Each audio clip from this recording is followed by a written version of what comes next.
Fox Sports. We are Baltimore. We are LA.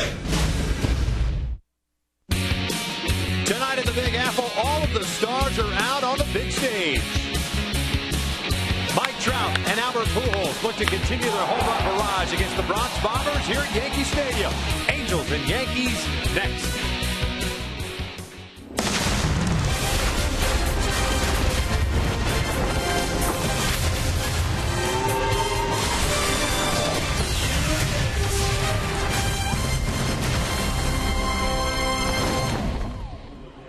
It was certainly nice to have a much-needed off day yesterday. The Halos traveled cross-country, and tonight from New York City, actually the Bronx, we start a three-game series against the New York Yankees. Hi, everybody, from inside Yankee Stadium, we welcome you back to Angels Baseball here on Fox Sports West, along with Mark Gubiza. I'm Victor Rojas. As we just pointed out to you, the home runs certainly have been very rampant for the Angels, especially on this last homestand. And tonight we get to see three guys that have swung the bats well this year. And Victor, in this stadium here, too, where the baseball flies, especially out the right field, right center field, even down the left field line. And take a look at our AT U-verse rewind. Mike Trout loves hitting in this ballpark, loves hitting against anybody in particular, but especially here in Yankee Stadium. Mike Trout, home run, he's got 14 big flies on the season, and he crushed the ball exceptionally well at home, but no one hotter than Albert Pujols with 14 home runs himself. He's squared up a lot of pitches, whether it's changeup, sliders, fastballs. The bat speed has been back for the machine. Albert Pujols, he looks to continue his toward hitting here in New York. And Mark Teixeira, what a job he has done this season. That's the fact they've needed the Yankees to put themselves in position to be in first place. He's been crushing the ball. And three of the top 5 home run hitters in the American League in this game tonight. Teixeira with 16. Talked about Pujols with 14 and Trout with 14. So it should be a lot of fun to see how these guys swing the bat. It's going to be very important for Weaver to change speeds, change eye levels against Teixeira, because he's swinging the bat very well right now. And especially with the short porch out in right field. Jared Weaver's on the mound for the Angels. Nathan Eovaldi on the mound for the New York Yankees. We're just about ready for baseball here in the Bronx. So sit back and relax. We're going to bring you the lineups and the first pitch when we return.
Burger today, only at Jack in the Box. And by your Southern California Toyota.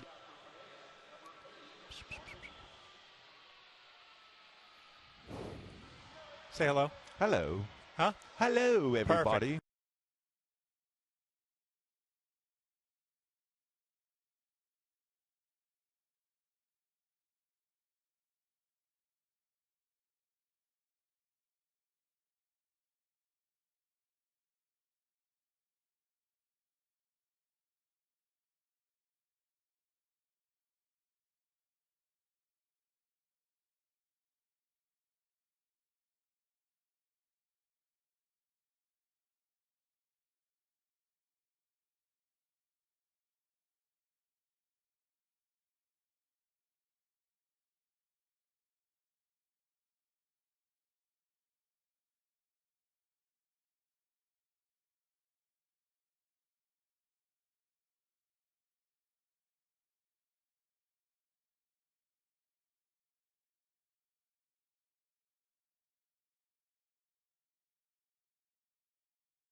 CarMax. Start the search for your next car at CarMax. CarMax, start here.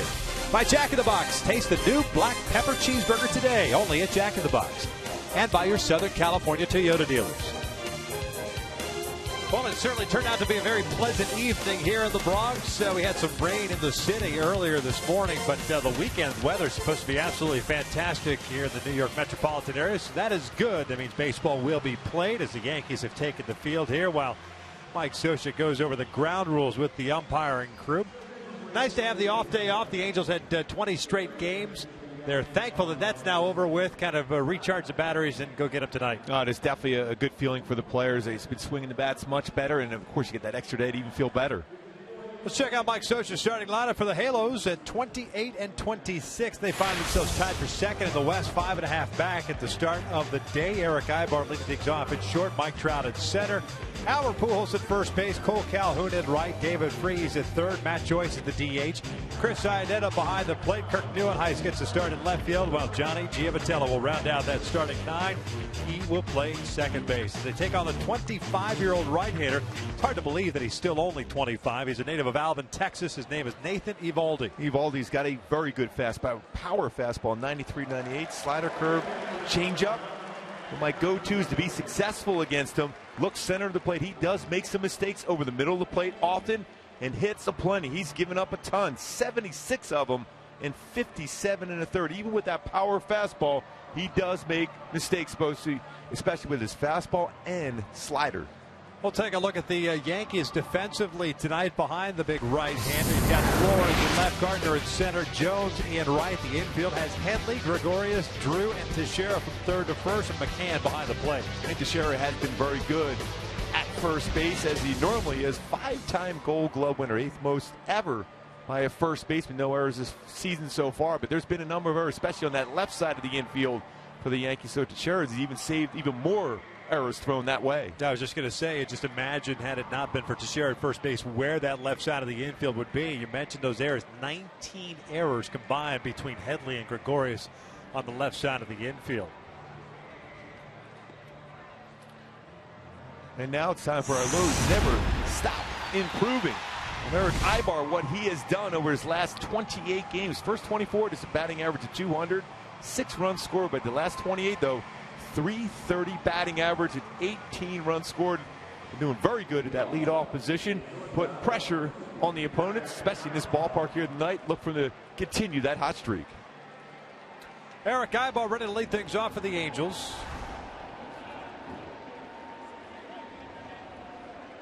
Halos out on the road this year, a 12-13 record compared to 16-13 at home. Eric hitting .271, has a home run and 17 runs batted in.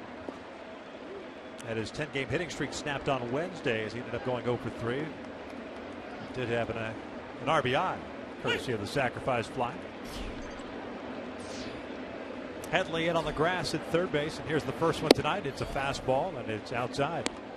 And again, Eovaldi could certainly light up a radar gun. That 97 is legit.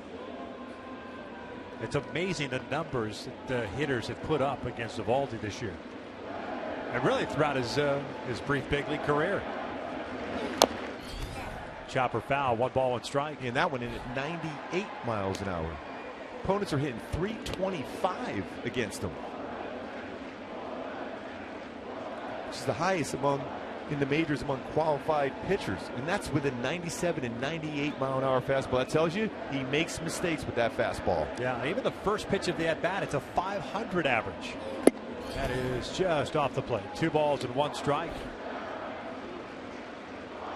But at 25, Gooby, you would think that still there's with that arm, it's tough. You can't teach 97. No, I think you can work on those things. And that's why he's been with a number of clubs. They feel as as an organization or as a pitching coach, you can turn him around. This was back toward the middle. Gregorius to his left has a little spin move, fires the first, and Ibar retired for the first out. Nice play by Didi Gregorius. He's showing some good range and a good follow through on his throw. Got rid of the baseball quickly, knowing Ibar's running down the line. Hit well, looked like it was going to be a base hit up the middle. Another hit against Eovaldi, but Gregorius a nice play and a perfect throw to first. Staying down on the baseball, got himself in good throwing position. He does have an extremely strong throwing arm. That time an accurate throw. There's Trout.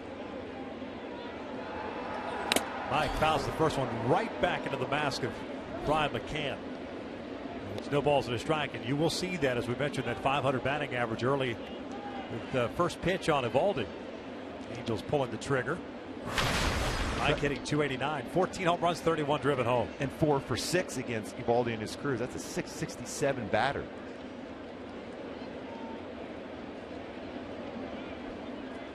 Here's the 0-1. That's way inside. Evens up the count. Mike homered on Wednesday, 14th of the year. Also had a couple of walks, one which was intentional.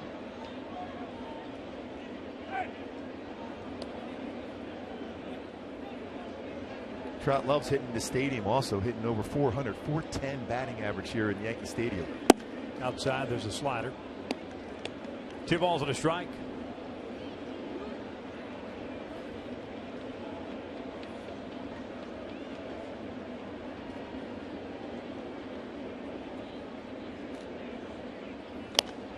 Popped him up. Off-speed pitch. Behind second base. Stephen Drew. Second baseman makes the grab. 2 outs. Monday key for this game, especially with a little Jay-Z moment of clarity. That's when your stars perform in the biggest stages. Certainly Pujols and Trout, great career numbers against the Yankees. Pujols a 347 career hitter, Trout a 350 career hitter against the Yankees.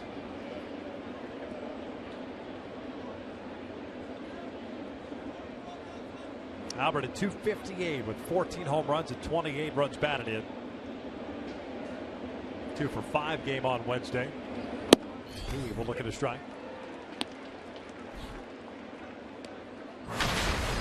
Kind of patented for Albert taking that first pitch. Last 10 games for Pujols, 366. 6 home runs, 12 runs batted in. So he's throwing him a slider and a changeup. Would not be surprised next time around for Albert. Just kind of bring him along. I think he's going to take that first pitch, maybe throws a get-over fastball, and he'll be jumping on that first pitch next time around against him. He's also 4 for 6 in his career versus Eovaldi. Foul. That's a swing and a miss. The ball gets away from McCann, and Albert will reach on the. I guess I'll call it a pass ball, right? I thought he foul tipped it. That's what I thought off the way he swung the bat, the way McCann reacted.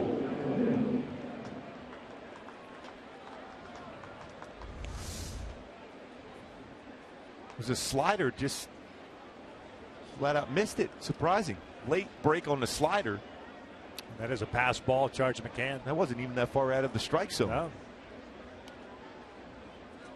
Anytime you get an extra out in this ballpark, especially bringing up a left-handed batter, it's a good thing if you're the Angels. So Cole will step to the plate. Hitting 266. Snap that over that he had, over 14. The 8th inning. Single. Last game. Looks at a strike.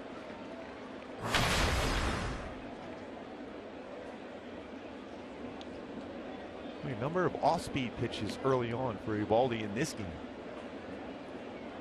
Funny, because we were just talking about the numbers that hitters have put up against Eovaldi. We figured that's kind of the code, especially early on in the count. Go off speed early.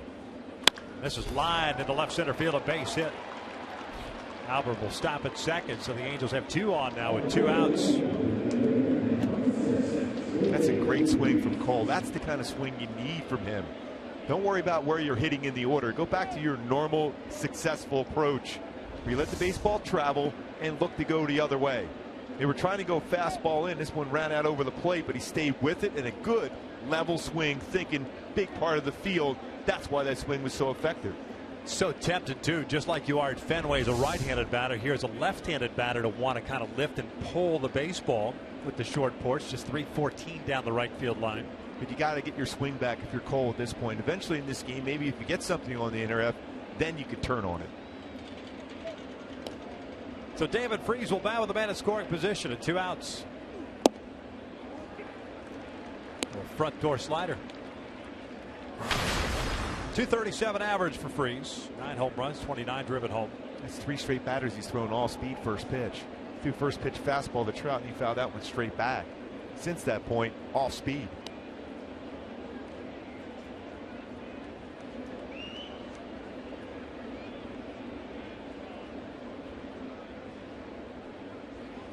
Swing and a miss.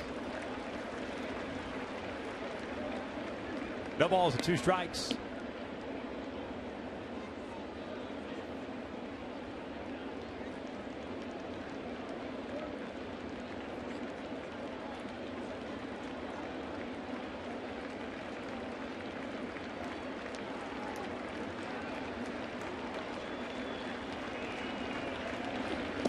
That's down in the dirt. Can keeps it in front of him.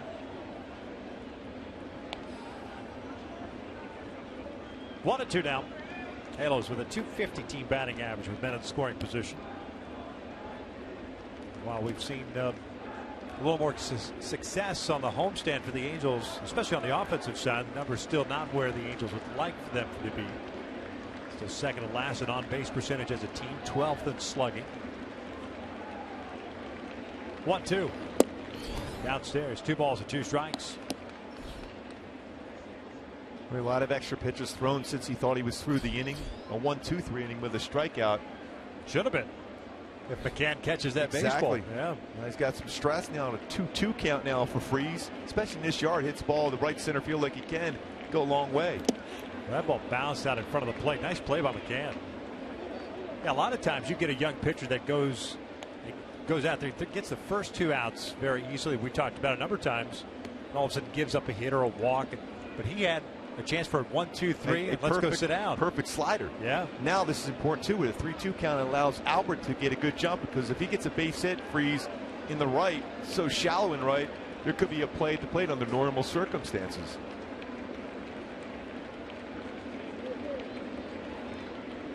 Baldy steps off there, wants McCann to run through the sides again.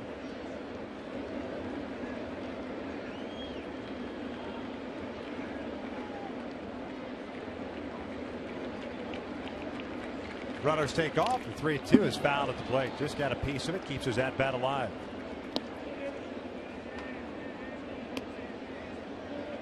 So Cole back to first. Pujols back to second. A strikeout pass ball allowing Albert to reach, and then Cole with a single out to left center.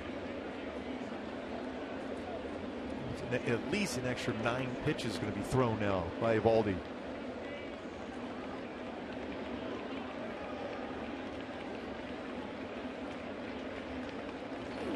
This one's down toward right center field.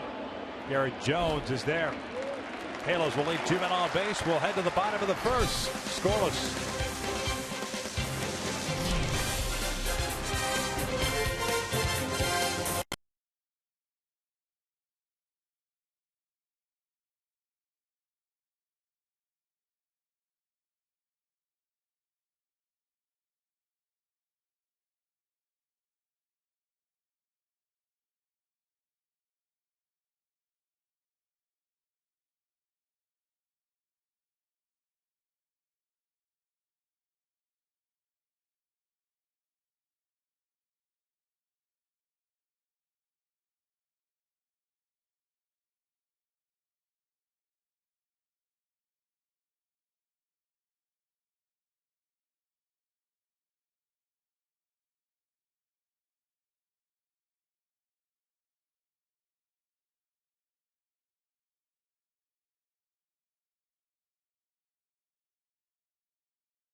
Yeah, Joe Girardi starting lineup for the New York Yankees. First place by a half game in the American League East with a 29-25 record. Brett Gardner lead things off at center. Chase Headley at third. Alex Rodriguez at DH. Mark Teixeira at first base. Brian McCann the catcher. Garrett Jones in right field. Didi Gregorius is the shortstop. Stephen Drew at second. And Ramon Flores batting ninth and playing left field. They are taking on Jared Weaver. 4-4 on the season with a 4.08 earned run average. Yeah, he's been throwing the ball so well of late. Last 5 starts, very good. Got the ERA almost under 4 now. Look at the percentages that Weaver throws. Fastball just under 50. Curveball, changeup, slider. Look for him to establish the fastball early on, but finish off a lot of these lefties with his curved changeup. First one's in there for a strike. Brett Gardner hitting .271. 4 home runs, 21 runs batted in.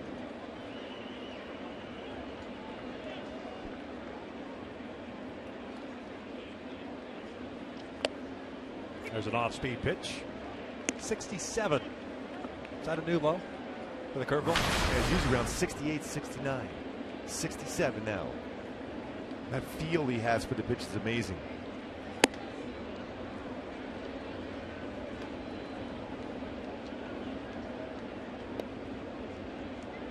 Weaver 7-4 in his career versus the Yankees with the ERA 5.47. 1-2 now. Breaking ball just missed inside. Weaver wanted it. 2 balls and 2 strikes. Look at it, caught the strike zone. Yeah, got the upper part of the strike zone. Mike Scioscia's wondering where that pitch was also. Broken bat pop up to freeze. 1 down. Actually, that's a better feeling than a strikeout when you Yeah. break it back. So in the long run, that worked out well. The Angels defensively behind Jared. You have Kirk Neuenhuis in left field. Mike Trout at center. Cole Calhoun in right. The infield has David Freese and Eric Ibar on the left side. Johnny Giavitelli now the Cools on the right with Chris Iannetta behind the plate. And we'll weave on them out. A lot of fly ball action. I love Cole Calhoun out in right field. I think this is one of those times where you may see Cole play a little more shallow than normal in right field here to take away that flare into the outfield.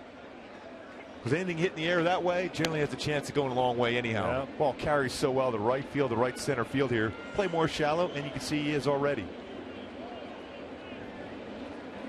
Headley takes outside. Yeah, Johnny Giavitelli playing more of a true right field here at Yankee Stadium than Cole Calhoun is right now. The overshift. Headley hitting .255. Switch hitting third baseman. Given a 4-year deal in the offseason. 31 years of age. 6 home runs, 24 RBIs.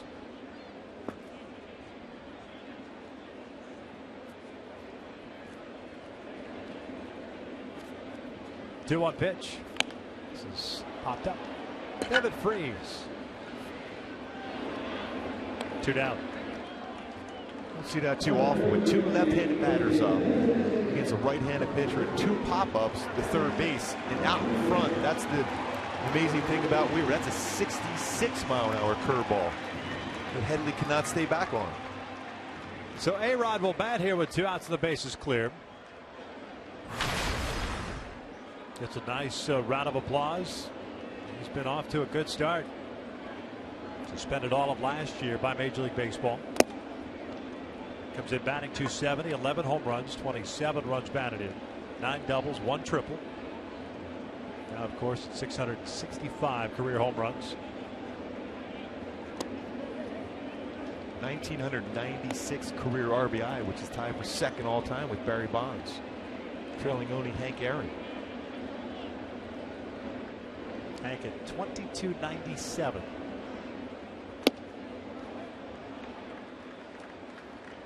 Three balls and no strikes.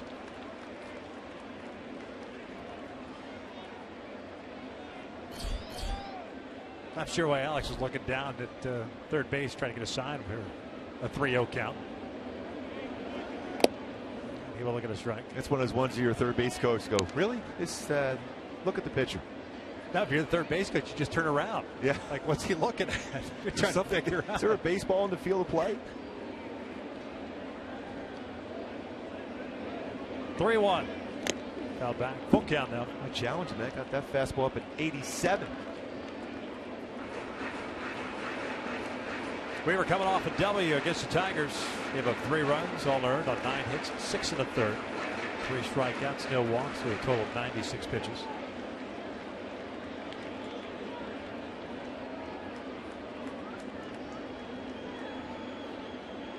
There's the payoff. This is back up the middle. It's a 2-out single. What, A-Rod stayed back on that fastball pretty well. Real good career numbers against Weaver and career against the Angels. 70 career home runs for Alex Rodriguez versus Angel pitching. There's a lot of home runs right there. Yeah. Pujols and A-Rod.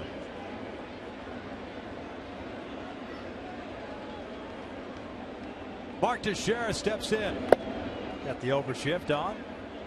And he will look at a strike. Batting average down for Teixeira, but the home run's up. 16 home runs, 41 runs batted in, which is 241.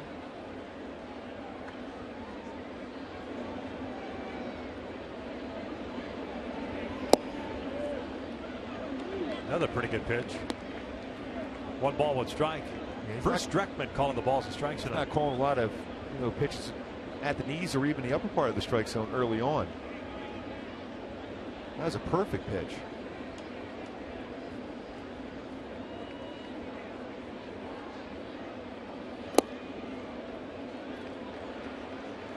Two balls and a strike. Teixeira's 41 RBIs, leads the American League. The home runs are second to Nelson Cruz. Finally healthy this year, the wrist. Missed some time last year because of the hamstring. The wrist pretty much cost his 2013 season.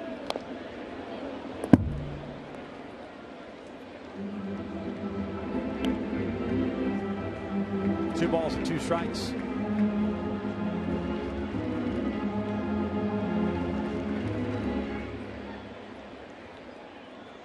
I wonder if he throws a changeup right here. Although a lot of times you, as a pitcher, you try to avoid a changeup after a curveball because they're very similar speeds. 2-2 now. Goes for the breaking ball and it's popped up. How about David Freese for all 3?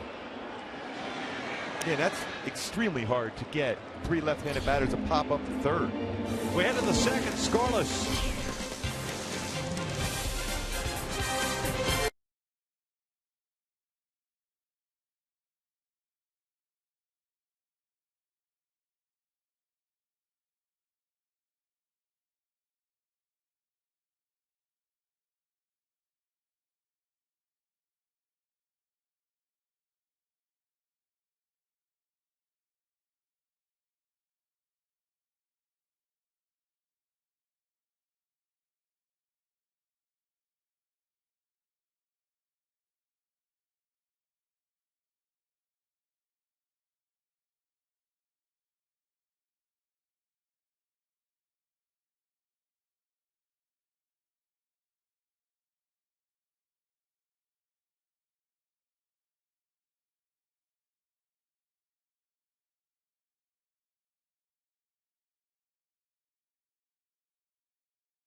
Nathan Eovaldi. And a couple of men on with 2 outs. We got David Freese hit a fly ball to right field in the first. Joyce, Iannetta, and Neuenhuis.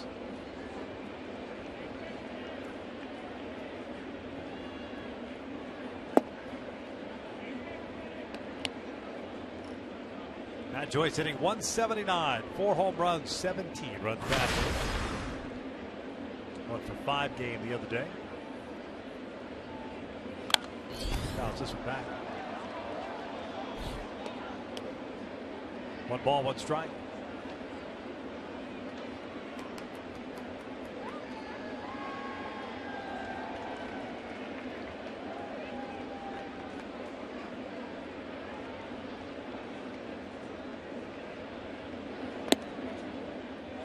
Tried to throw a backdoor slider. And he's thrown a lot of off-speed pitches between his changeup. He throws a split-finger fastball as his changeup and a slider. Occasional curveball also. This one out towards shallow left field. That's going to be trouble. That'll get down and be a fair ball. Joyce on his way to second. It's a leadoff double. That is a tremendous wedge, pitching wedge right down the left field line for Matt Joyce. Fastball, got underneath it, tried to pull it. Front shoulder leaked out, but is able to hit this one enough to be able to find that left field line for a double. His 9th double of the season, now in scoring position right away. It's Chris Iannetta stepping up. Joyce has been 1 for 14 since homering on Saturday. His first at bat was against the Tigers.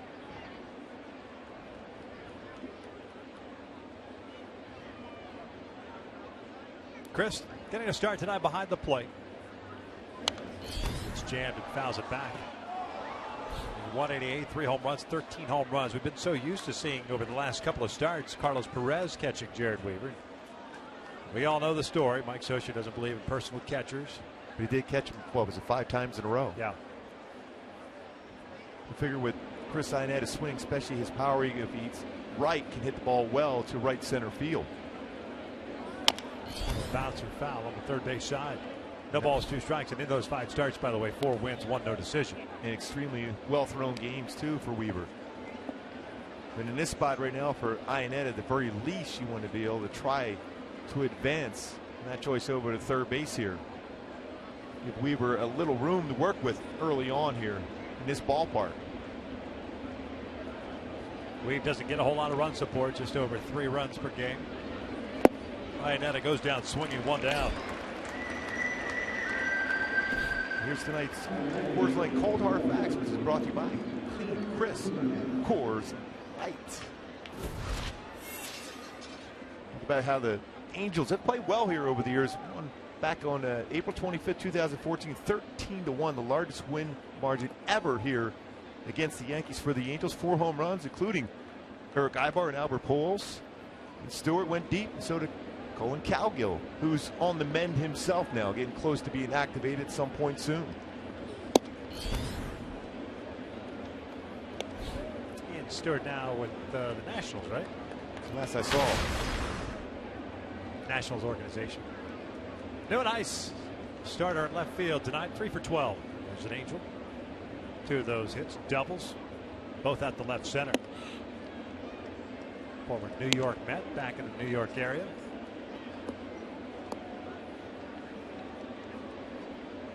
Real good count to do some damage now.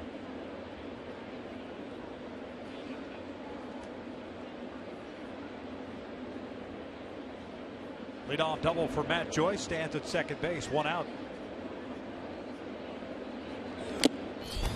Foul tipped into the mid. Challenge him right down the heart of the plate at 98. That's when you throw 98, you can more apt to challenge a hitter, even at the middle part of the plate. That's hurt him though, with some of his mistakes with his fastball.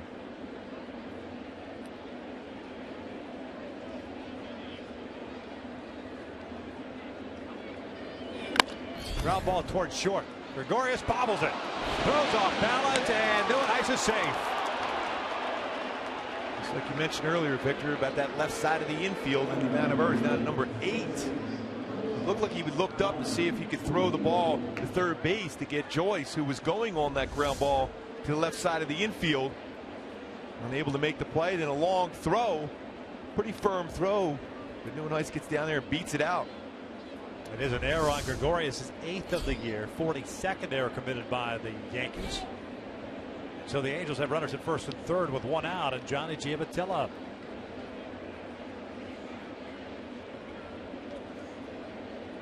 Well, you have to take advantage of this. The Yankees have made a couple mistakes defensively. McCann in the first on a would-be third strike. And a swing by Albert Pujols, end up missing that ball. And now this one by Gregorius at shortstop.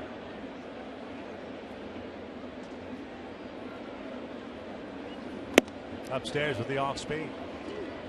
Giavotella hitting .285, a couple of home runs, 19 runs batted in. Then in scoring position this year, an even .300 batting average. Yankees, of course, looking for the double play ball. Outfield very shallow all the way around. Do they not know Johnny G's power? He homered on Wednesday.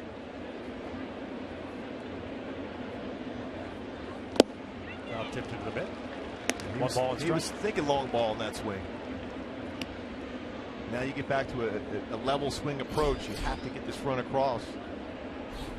Mistake made in the field. You have to take advantage of that.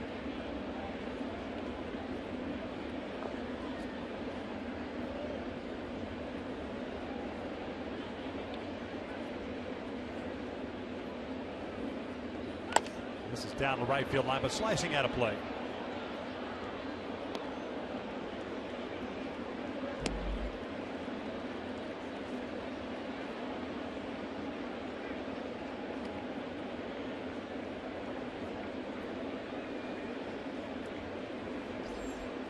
Kind of seen a resurgence for Johnny Giavotella. A little bit of a tough stretch in the month of May overall. About mid-May, he got put back in that number 9 spot in the order. Quick throw to first, and Neuenhuis is picked off. Another base runner thrown out on the bases for the Angels. That's 3 pickoffs this year for Eovaldi. Both these right-handed pitchers have very good quick pickoff moves. You know what? That's one of those balk moves you get away with where you almost step towards home and then throw over quickly. You can see the tag applied by Teixeira. 1-2 pitch. And a foul tip hung on to it. Just like that, the Angels waste an opportunity. We'll head to the bottom of the second with no score.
This is why I said it was definitely a balk. Eovaldi did a nice job. He buckles the front leg, which you can't do, and then steps towards home and then quickly over to first base. as a base runner, you're seeing that front leg moving. That's why you think you can get a bigger lead, secondary lead, but he was able to pick him off. It was definitely a balk move, but done so quickly, tough to pick up as an umpire. Brian McCann, Garrett Jones, Didi Gregorius for the Yankees here in the second against Jared Weaver.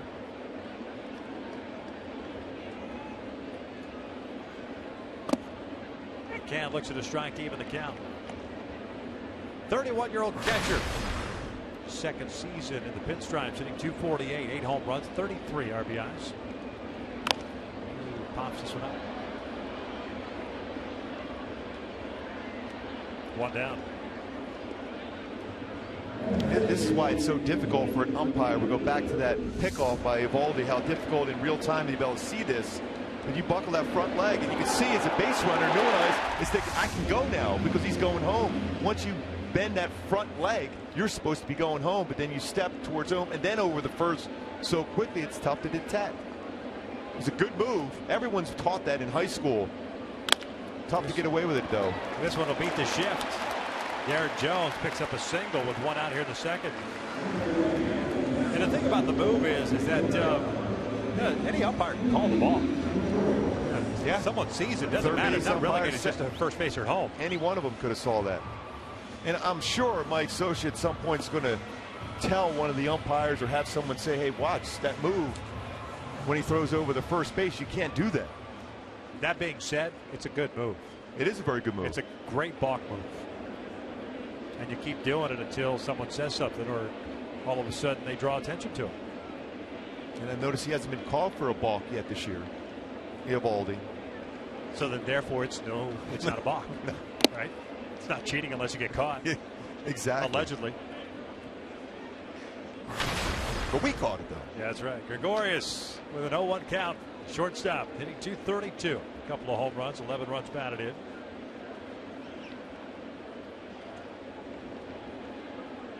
Picked up in a 3-team deal to take over the shortstop position for the captain. Not an easy position to take over for by any stretch. 25-year-old.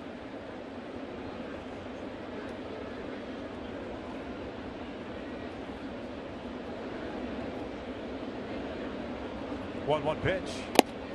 It's inside. That being said, isn't it weird not seeing Jeter in a uniform for the Yankees? Not too long ago, they just retired Bernie Williams, number 51.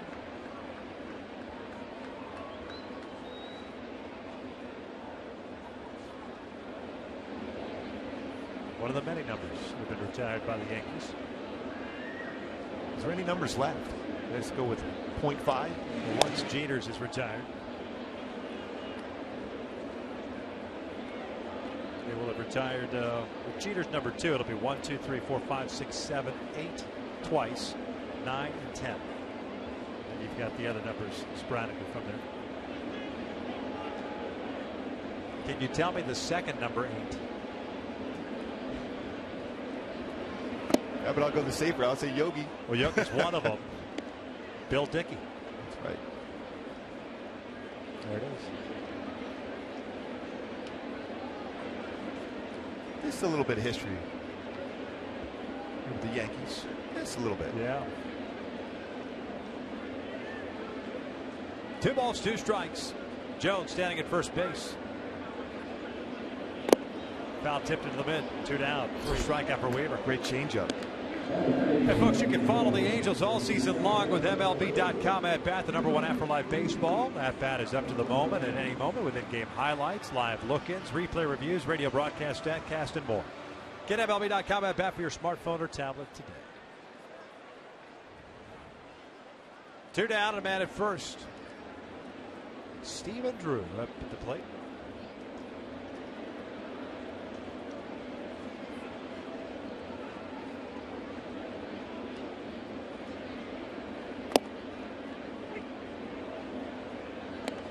Drew off to a slow start, 165 for batting average, 5 home runs, 16 runs batted in. Full time last year with Boston and the Yankees, got traded over to the Yankees. 46 game with New York.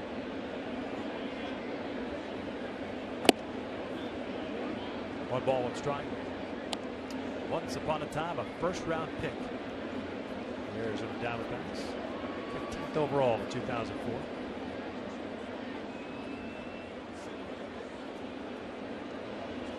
Some talent in that family, that's for sure.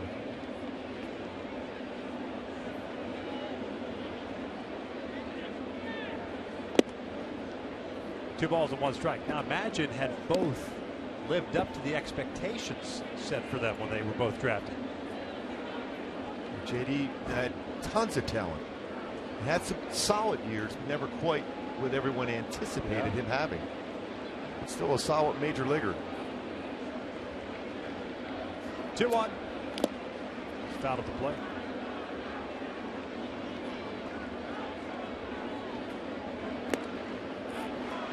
Weaver's got the off-speed pitch working early. See Stephen Drew's career highs back in 2008.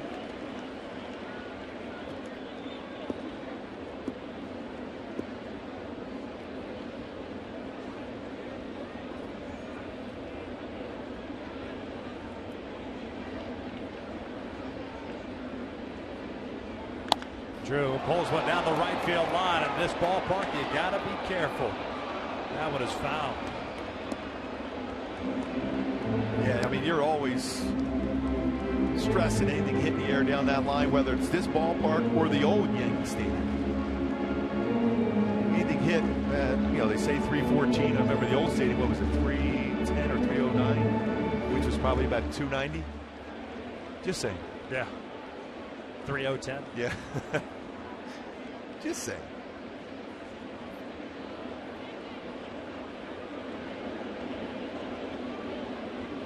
Another 2-2. This one's out to right field, and that's going to be trouble. Cole near the wall, and that is gone. A 2-run home run. Just said it. You got to be careful of left-handed batters. 2-0 New York. Stephen Drew with his 6th of the year. Second career home run against Weaver. 2 for 3 with 2 home runs. Just hooked that one right down in the right field. Second or third row. Breaking ball, and Weaver knows in this stadium anything hit high around that area, it's got a chance of drifting out, and Cole gave it an effort. Too far back, about 2-3 rows back. Played by a fan in there. Yep.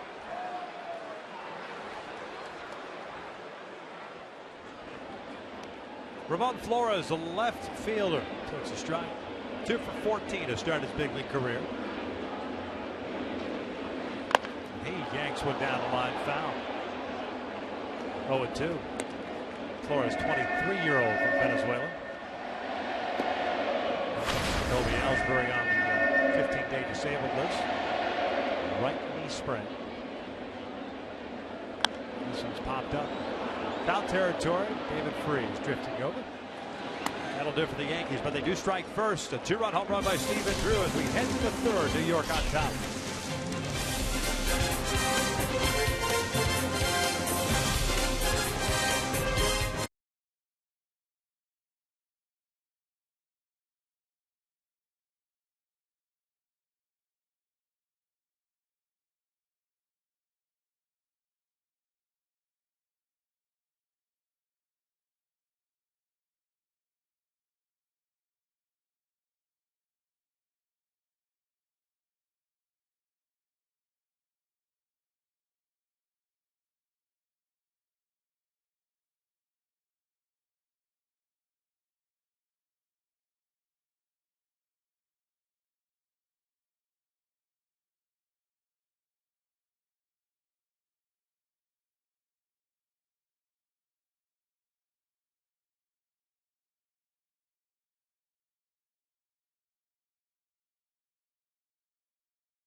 The Halos square off against the Yankees. Coverage begins at 10:30 a.m. Pacific on your home for baseball every Saturday. Fox and Fox Sports 1. That's some pretty good talent going in both of those games between the Rangers, Royals, and then of course the Angels and Yankees. Richards on the mound for the Angels tomorrow night.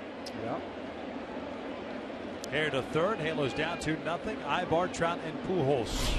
It's Nathan Eovaldi. Right-handers 3 strikeouts. He's given up a couple of hits. Angels wasted a leadoff double in the second. First pitch in there for a strike.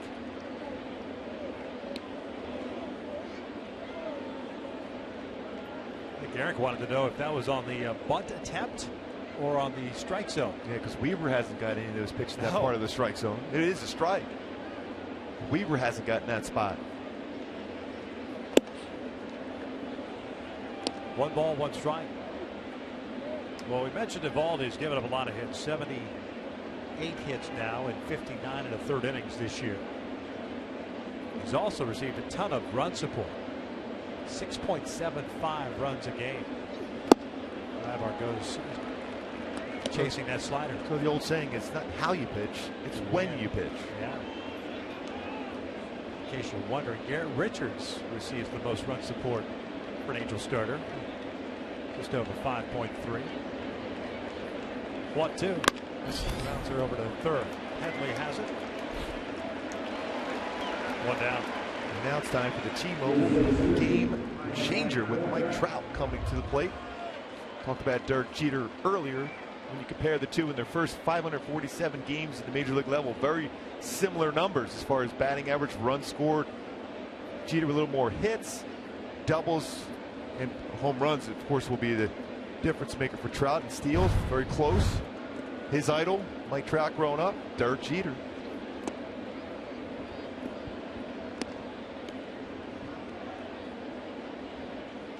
Mike popped out to Drew in the first inning, so he's 0 for 1.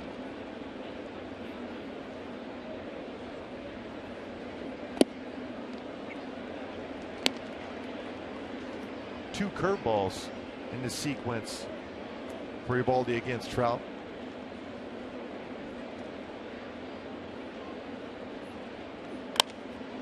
Line to first.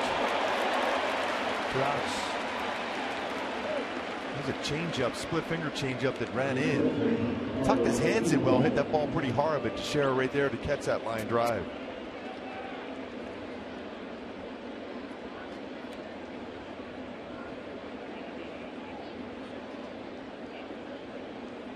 So 2 outs, nobody on for Albert.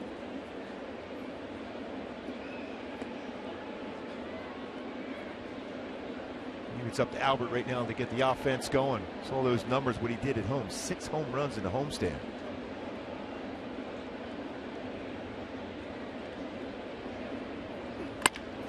Ground ball and in the shift. Stephen Drew goes to the backhand. And the Angels go down quietly here in the third. We'll head to the bottom of the inning. 2-0 New York.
Pinstripers setting up the top of their order. Gardner, Headley, and Rodriguez. One strikeout, no walks, 3 hits allowed, and one of those was the home run to Stephen True in the second.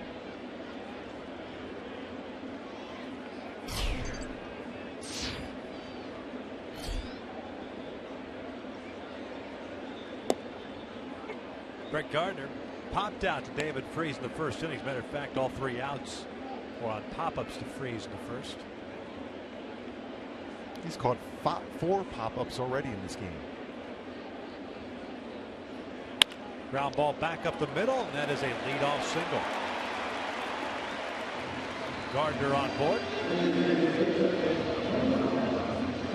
Gotta watch out for him. 12 stolen bases.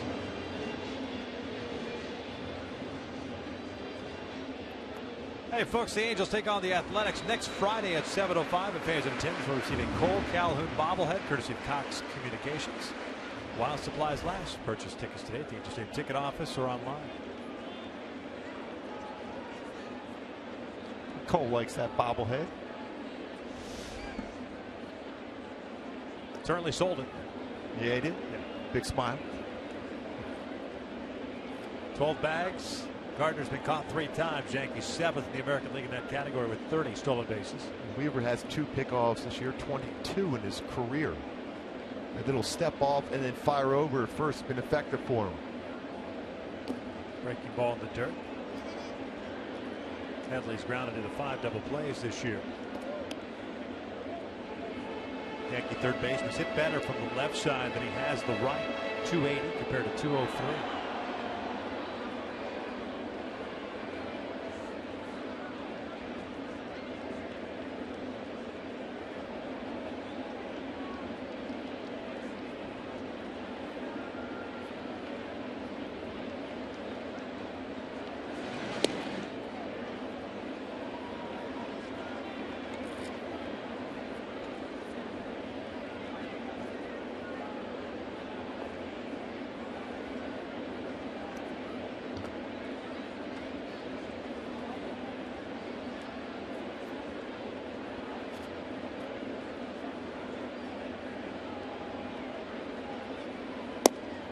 Changeup.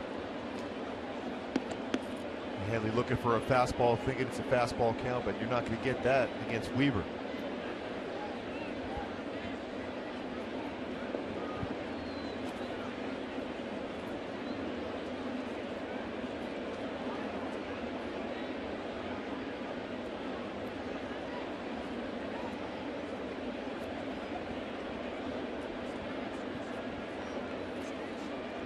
Good lead for Gardner, doesn't go, and the 1-1. Misses apparently. That's a pretty good pitch. That got a lot of the plate, and Weaver's not real happy with that one. And he shouldn't be, really. I mean, this is getting a lot of the plate. What's he claiming, that pitch is up? 2 balls and a strike. A throw over.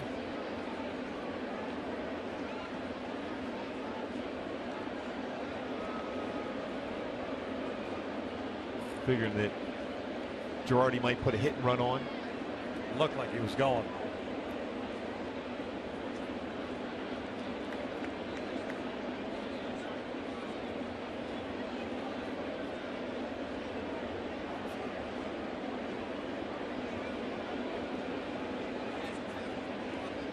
Gardner takes off, pitches inside, and throw down to second is out of time. Still a base.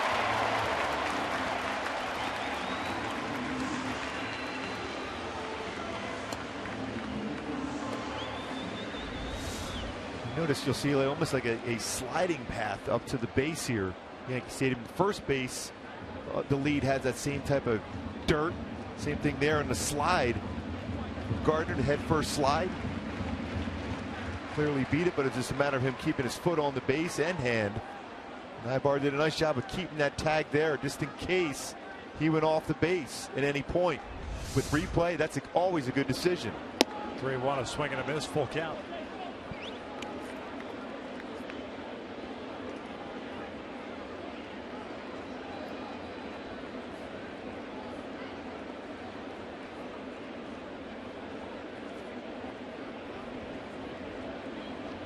Leadoff single and a stolen base by Gardner. Nobody out here to third. Payoff pitch. This is skied out to shallow left center field. Trout comes racing in. Calls off Neuenhuis. 1 down. Much easier play for the center fielder coming in because you have a better angle to throw to third just in case Gardner would tag up on that baseball as compared to a left-handed fielding left fielder going on that, trying to catch a baseball going away from the throw.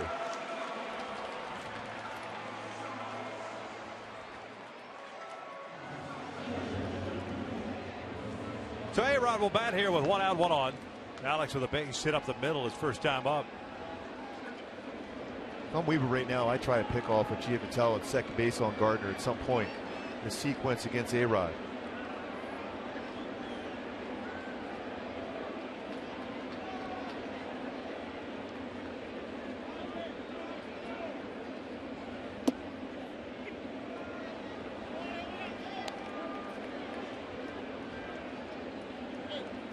Weaver wants to do baseball.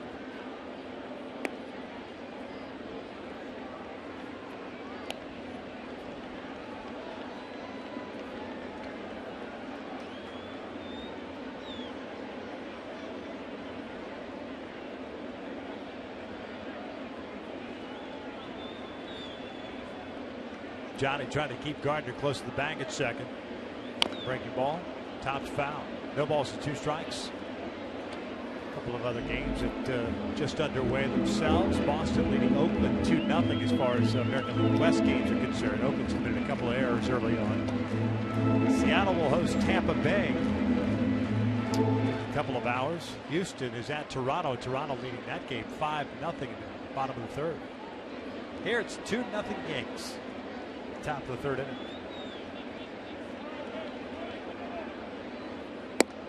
1 ball, 2 strikes. Yeah, Ron Washington was brought back to Oakland to help out with that defense. Still, the club is committing a lot of errors. 54 errors coming into this game today for Oakland, which is the most in the American League. Well, he's not a miracle worker. He's been there a week. What can he do?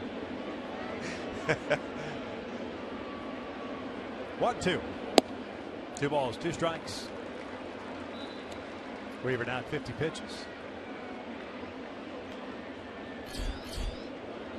Mark Teixeira on deck.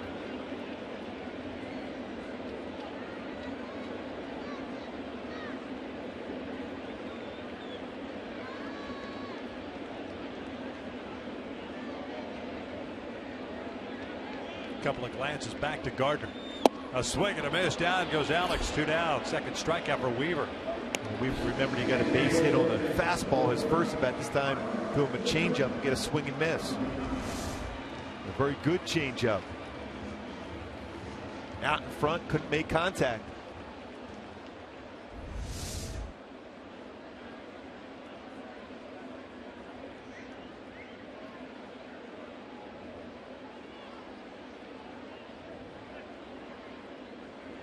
Breaking ball is pulled foul.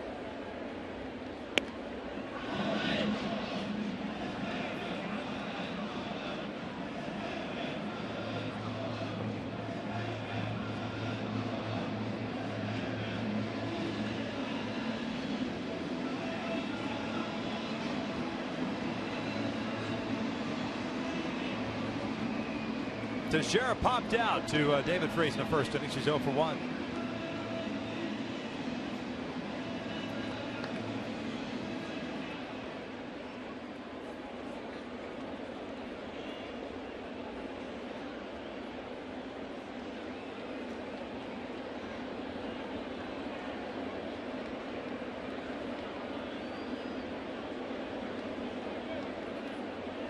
Oh, 1 pitch. That is skied to right field. Cole back near the wall. And that one is gone. Another 2-run home run. A Yankee Stadium special, and it's 4-0.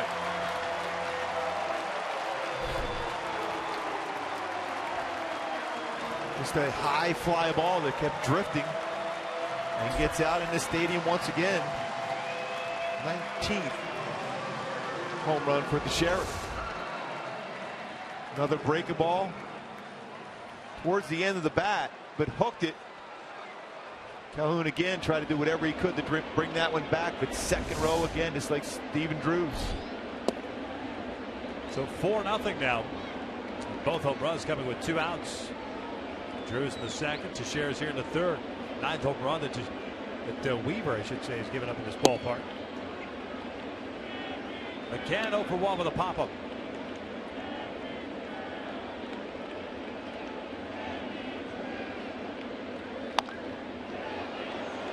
Yeah, I misspoke saying that was his 17th home run now for Teixeira. Talked about that in the opening. 3 of the top 5 home run hitters in the American League in this game. Teixeira being 1, Trout and Pujols the other 2. McCann pops it up. Eric Ibar once again. And he will put it away, but Yankees double up. Teixeira with the 17th of the year. We head to the 4th. 4-0 Yankees.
The Yankees Drew and Teixeira, 2 two-run shots. Halos went down in order in the 3rd inning. See what Calhoun, Freese, and Joyce can do here against Nathan Eovaldi, who has 3 strikeouts, 2 hits allowed. Cole with a base hit to left center in the 1st inning.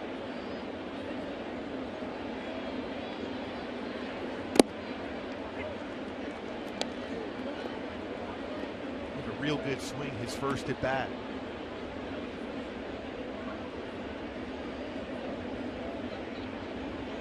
Fastball away, hit the ball sharp to left center field.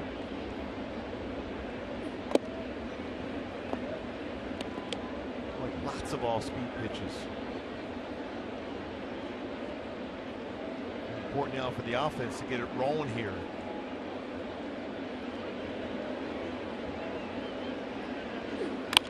A little single to right, beats the shift. Cole with a multi-hit game. The leadoff man is on board.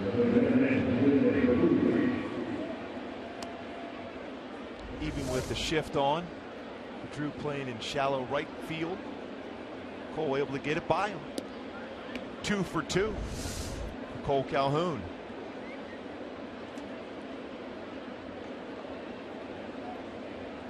David Freese steps in. He's 0 for 1 with a fly ball to right.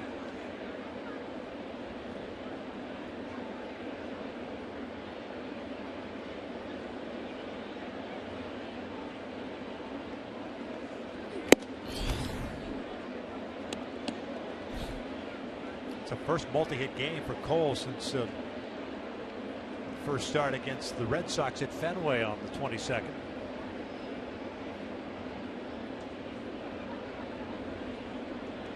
Hopefully that's a start of good things for him. He takes downstairs.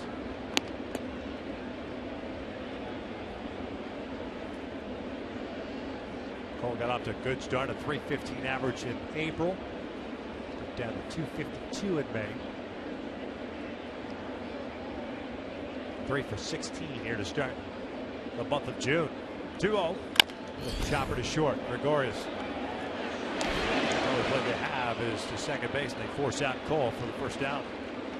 Freeze reaching on the fielder's choice.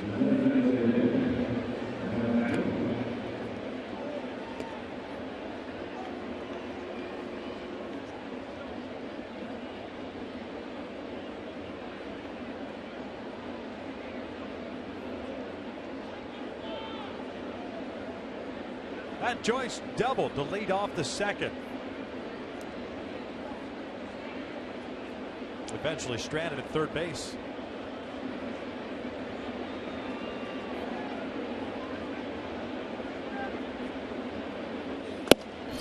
To the fastball on the inside corner for a strike. Well, that's his spot too. If he's looking in that area with a fastball, even though it was firm, that's his area where he can hit that ball and hook it to right field.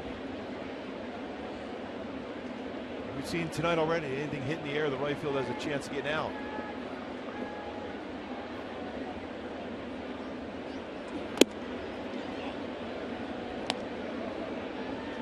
Tonight? Pretty much every night. Every night here.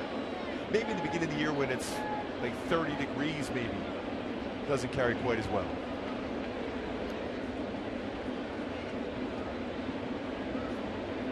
Ball and a strike with one out. Freeze over at first. Joyce pulls this one into right field for his second hit. Freeze will turn and stay right there as Jones gets the baseball back in. So 2 on and 1 out, and Chris Iannetta coming up.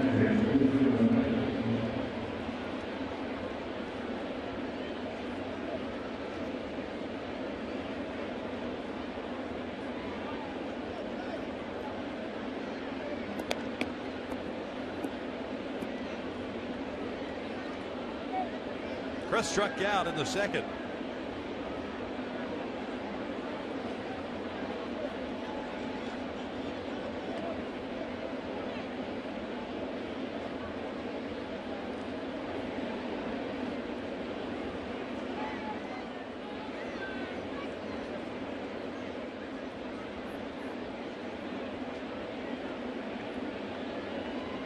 Baldy really taking some time here.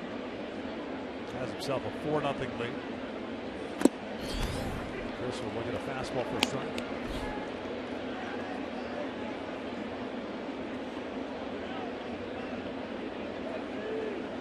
We talked about how well hitters have hit against him on that very first pitch. That was a pretty good pitch to do some damage.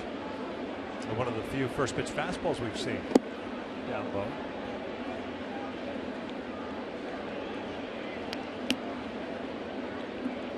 Baldy picked up in a deal with the Miami Marlins. 33 starts for the Fish last year. 6-14 record. 4.37 ERA. 16 batters, 10 first pitch strikes. Majority of them have been all speed. That fastball right there was a perfect one for Chris to crush.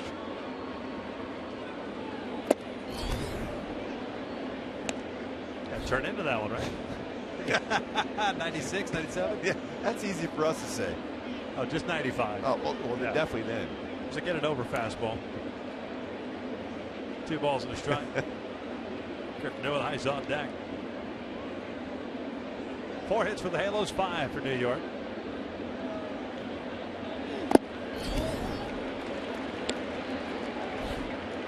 Chris a little frustrated with that swing. He pulled off from that fastball that was on the outer half of the plate. And Iannetta does have very solid power to right center field. That was a pitch he could hit that way.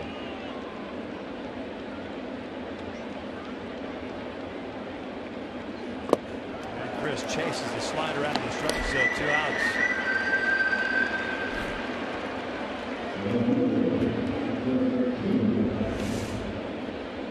Their fastball away, followed up with a good sharp slider down and away.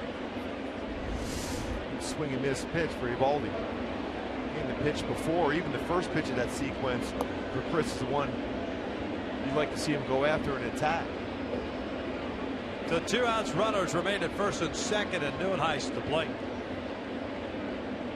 Reached on the error by Gregorius his first time up.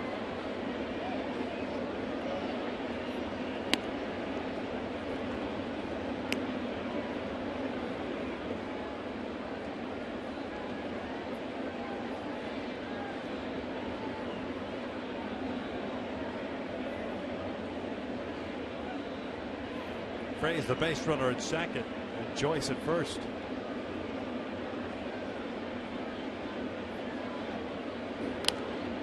Good rip at that fastball. It's 1-1.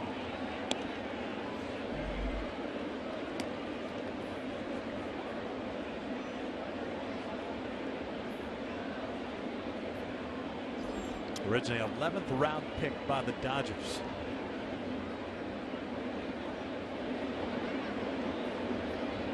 Back in 2008 at a high school in Alba, Texas. Two balls, one strike. Baldy got to the big leagues for the first time in 2011 with the Dodgers, pitching in 10 games, 6 starts. Got traded in 2012. With his arm, though, you always got to believe that there's always going to be an inning in which he has some troubles, where he gives up multi-runs in an inning.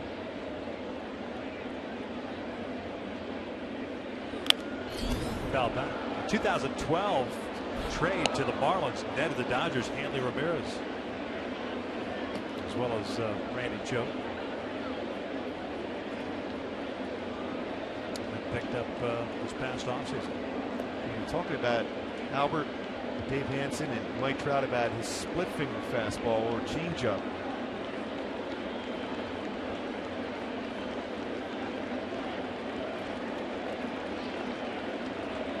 Two pitch. Neuenhuis pulls it to first to share Hassett. The Angels will lead 2 on base. We will head to the bottom of the 4th inning. Still 4-0 New York.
Drivers. Angel fans haven't had much to cheer about as of yet. See if they get it going. A lot of Angel fans here as usual. They've had their chances. They certainly have. Jones, Gregorius, and Drew, 6, 7, and 8 for New York here in the 4th.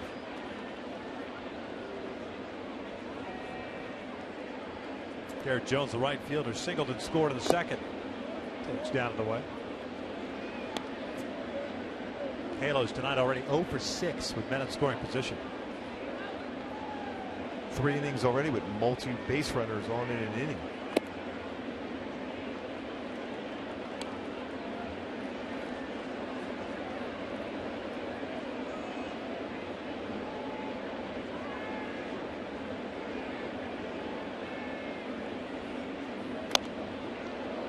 Fouled off the left, and it's 2-2. Closest thing to an easy inning for Jared Weaver was the first. 3 pop-ups sandwiched in there between the second and the third. It's a single by A-Rod.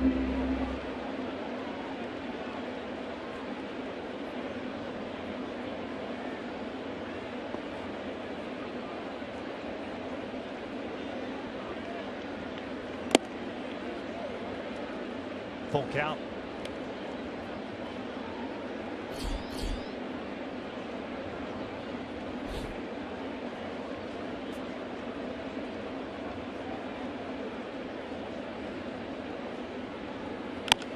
This one's out toward right center field.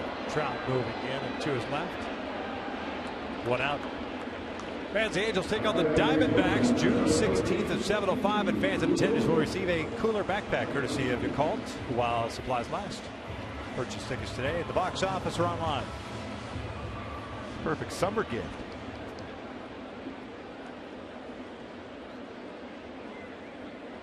One out. And Didi Gregorius at the plate.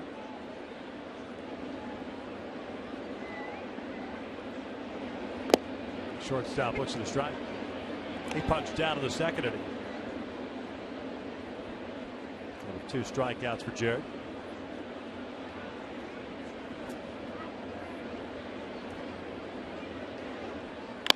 Ground ball to short. 2 down. We had their 6 pop-ups in the infield, 2 fly balls to Trout, a ground ball out for Weaver.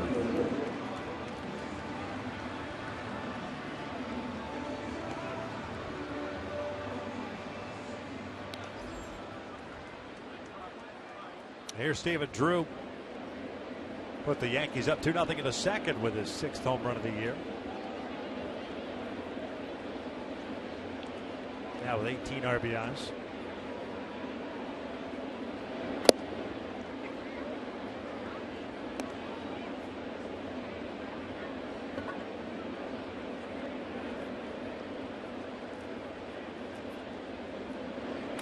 Bouncer back to the mound, snagged by Weaver. There's that easy 1-2-3 inning. We will head to the 5th. Giavatella, Ivar, and Trout coming up for the Angels, down 4-0.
9-1-2 coming up. It's our pleasure to welcome in Michael Trostel, the senior curator and historian for the USGA Museum. And of course, Fox is hosting the 115th U.S. Open, or will be shown on Fox from Chambers Bay. And you've got the U.S. Open trophy here. And this is, forget about pickup lines. This is pretty good, man. Just take this to the bar. Tell you what, take that to the bar, take it to a restaurant if you want a reservation. I mean, that can get you whatever you want. It's pretty awesome. Are you, sir? I'm assuming you're taking the tour around, getting ready for the U.S. Open. As that one's fouled for strike one. Yeah, we are. So, first time we're going to the Pacific Northwest for the U.S. Open, going to Chambers Bay, June 18 to 21. Really excited to be on Fox. And we are. So we're bringing the trophy to baseball stadiums across the country, golf courses, trying to get it out there so people can see it, can appreciate some of the history of this championship that goes back to 1895. And, of course, up to the present day. Rory McIlroy, Tiger Woods, all the big names on there. Yeah, we were joking around. This is like the trophy. This is like the Stanley Cup for golf. I mean, when you think about the history of this trophy here. It really is. I have the white gloves and I'm handling it, so it really is a pretty impressive trophy. I apologize for moving it without the white gloves briefly there. Maybe I shouldn't have told you that. As long as it didn't go flying over the railing. Then we might have some issues if it's falling down. Now, the museum itself, I mean, can folks come and visit the museum? They can. It's located out in Far Hills, so from Yankee Stadium here, it's only about an hour away. I've got a website as well, usga.org, and what we've tried to do is take some of the great stories, some of these names on the trophies. We were just talking off air, Francis Ouimet, Bob Jones, Ben Hogan, Palmer, Nicklaus, all the way up through to Tiger Woods and Rory McIlroy. Tell us some of those great stories, whether it's through documentaries, books, or some of the artifacts we have. I got to ask you, this trophy does not have a name. Now, it's one of the few trophies that doesn't have a name, British Open, PGA, and so on and so forth. Why is there a reason why it doesn't? Yeah, it's a good question. We never wanted to give it a name because it is the national championship trophy for golf. It's anyone's trophy. If you have a handicap of 1.4 or better, you can go out and try and qualify for this. It doesn't belong to one particular individual. If you have the game and the passion to go out and play, it can be your trophy, at least for a year. Yeah, everyone talks about all the majors, but I mean, for me, as a golf fan, this trophy is one where it seems where everyone wants this one because it's U.S. Open, probably the most difficult course to win a tournament. Absolutely. And, if you're an American citizen, to win the national championship of your country, it doesn't get any bigger than that. And, sitting here in the Yankee Stadium, there are so many great connections between golf and baseball as well. We had two former pitchers who tried to qualify for the Open this year, Livan Hernandez and John Smoltz. Mark, as you know, pitchers have some days off in between, so you can get some rounds of golf in there. Now, you can verify this. I say this all along, the pitchers are the best athletes. Now you can certainly say that. They're swinging at a ball that's on a peg. Exactly. But, there's a guy by the name of Sammy Bird, who played with the Yankees. He actually was a pinch runner for Babe Ruth, played in 10 U.S. Opens. So, in our museum, we have artifacts from Ted Williams, Ty Cobb, Jackie Robinson, Mickey Mantle, Joe DiMaggio. So there's a really great connection between both games. And actually, baseball cleats, which were invented around 1860, were modeled a little bit after golf spikes. So there's another connection there. Trout with the 2-ball, 2-strike count and 2 outs here in the 5th. Takes down low, and Chambers Bay, there's already players complaining about Chambers Bay, supposedly. Yeah, that's a tough course. It is. I've played it. I was right after it opened. I can imagine what it's like for U.S. Open. It's a relatively new course, as you said. Opened in 2007, so only 8 years old. And to play that course, the U.S. Open's always going to be a really tough challenge. It's the most comprehensive test, a comprehensive examination in the game of golf. It's going to test different things. Some courses like Merion have narrow fairways, longer rough. Chambers Bay presents a little bit of a different challenge. Fairways might be a little bit wider, but the slope's there, and you can attest. The undulations in the green. It's going to be a real challenge for some of these players. And you're going to need to have guys with a lot of patience, guys who are resilient. Yeah, I mean, we always talk about those greens in U.S. Open. They're usually very firm. You almost have to land the shot in front of the green. How are they going to be able to do that up in Washington? Because it's generally a little bit cooler and wetter conditions. Yeah, it's a great point. But one of the great things about Chambers Bay was built on an old sand and gravel mine, so it drains really, really well. So they do get a lot of rain, but it can stay firm and fast to those conditions. Oh, good. Fox is the new home for U.S. Open and all USGA events that's coming up on June 18th, the 115th U.S. Open. Albert Pujols now batting with the man at first base. Mentioned it's American tradition. Coming to Fox and Fox Sports 1 for the first time as the greatest golfers in the world converge on the Pacific Northwest for a chance to stamp their names right here on this trophy. Our exclusive coverage of the 115th U.S. Open Championship live from Chambers Bay, June 18th on Fox Sports 1, Fox, and streaming live on Fox Sports Go. 1 ball, 1 strike on Albert Pujols. Michael Trostel, we appreciate it, man. The senior curator historian from the USGA Museum. Thank you for stopping by and giving us the information. I apologize for Gooby putting his name on Sharpie on the trophy there. I hope that comes out. We won't be scrubbing to that for a long time. You know. I can't take him anywhere. No, I apologize. No one can. Thank you so much. Thank you. Appreciate it. Now, can you leave the trophy here, though, bud? Let's do another few more innings. Now, if it brings the Angels anything like it, stay in the rest of the game. Forget the Yankees broadcast. Albert with a strikeout, reached on a pass ball in the first inning and grounded out in the third.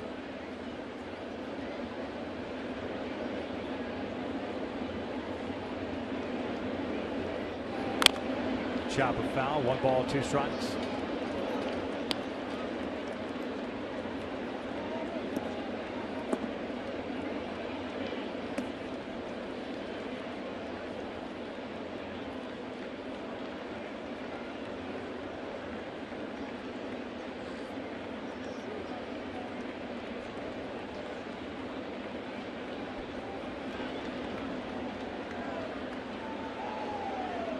Travel the 2-0 walk, stands at first base. Halos down 4-0.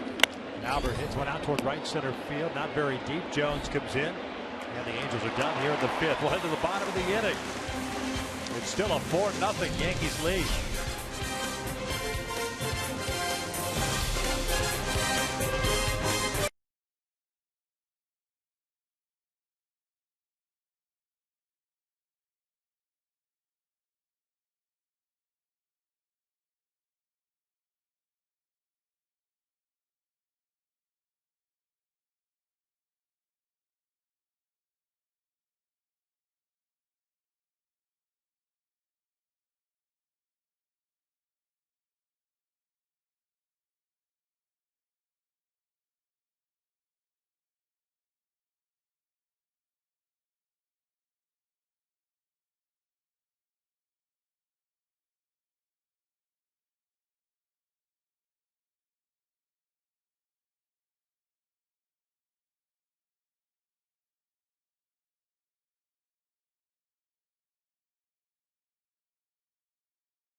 Four nothing New York. Couple of 2-run home runs off the bat of Stephen Drew and Mark Teixeira. The difference in this ball game. Flores, Gardner, and Headley 9-1-2 coming up for New York. Weaver off a 1-2-3 4th inning. His first of the night. Ramon Flores popped out in foul territory. His first time up 0-for-1.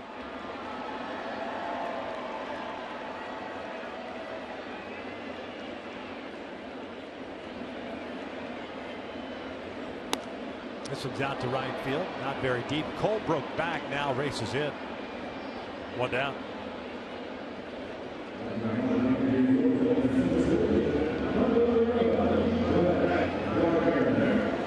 You're right, like Fenway Park, right field here at Yankee Stadium almost plays the exact same way. As a right fielder, you're almost better off playing shallow. Yeah, just take away that single because anything hitting the air, we've seen Cole trying to get back on those two would be fly ball outs. You got the second row, they're home runs. You're not going to be able to get in and over the wall.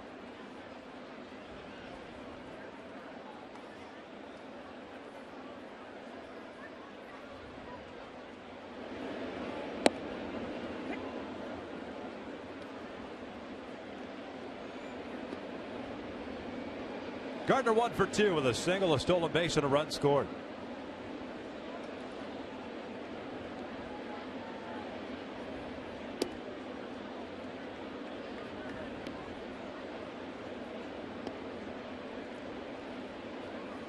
Turned out to be a nice crowd here on this Friday night.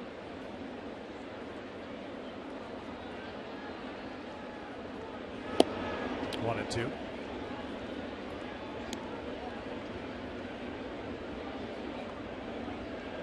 Well, cooler temperatures, but supposed to be back in the mid to upper 70s tomorrow. Low to mid 70s on Sunday. Garrett Richards on the mound for the Angels tomorrow. C.J. Wilson going Sunday. Matt Shoemaker's getting skipped, as is Hector Santiago. Shoemaker will pitch on Tuesday. Trying to give everyone a little bit more rest. Split up the lefties.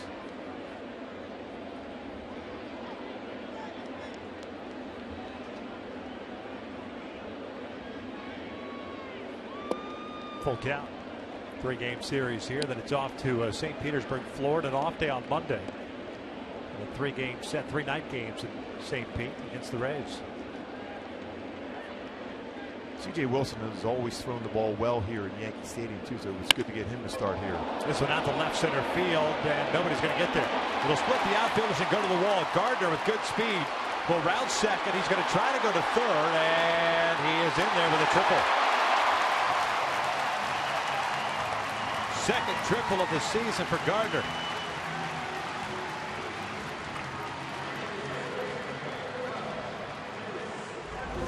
Gardner with good speed right away out of the batter's box. He's reading that ball as it's splitting that alley out in left center field, knowing how far that ball will roll. It's 399 to the power alley, and he turned on the afterburners, head first slide, and third triple.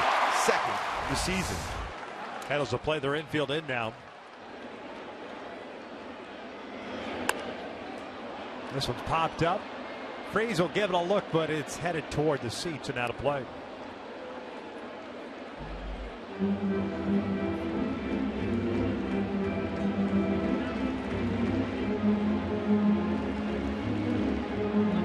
Infield in. The way Eovaldi has thrown the baseball so far, it's very important for Weaver to be able to make sure this run does not score. Socha bringing the infield in because of that. It's popped up left side of the infield.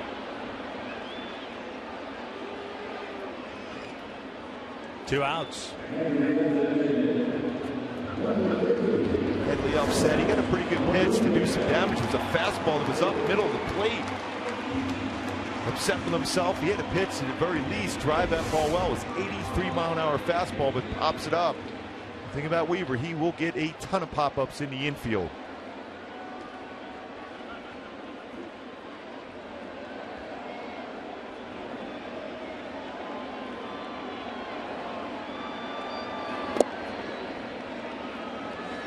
Alex Rodriguez a 1-for-2 game with a single and a strikeout.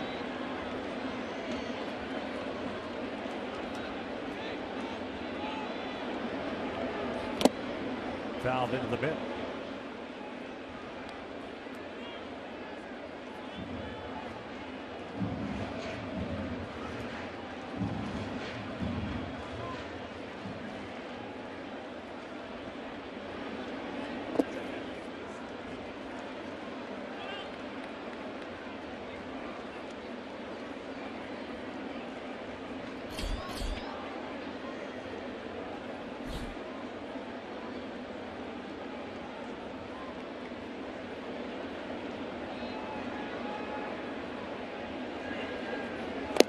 Well, he got him to chase the off-speed pitch. Evens up the count at 2-2.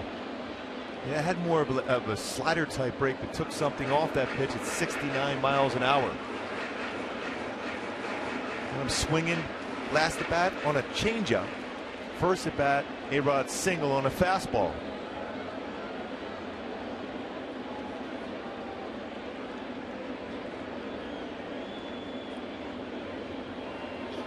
2-2, line to right center field, a base hit. The run will score, and it's 5-0 now. Rodriguez will stop at first. Went right back to the fastball. Second hit of the night for Rodriguez, 28th run batted in. Continues to put up those big numbers against Weaver. 2 for 3 tonight coming into the game. 346 hitter against Weaver.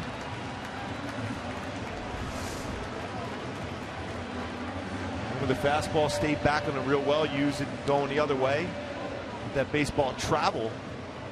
There's a line drive in the right center field. That's why I thought he might go back with a changeup or something. As far as a slider or a curveball, something bouncing into the dirt. Now it's Teixeira's turn. He's 1 for 2 with a 2-run home run his last time up.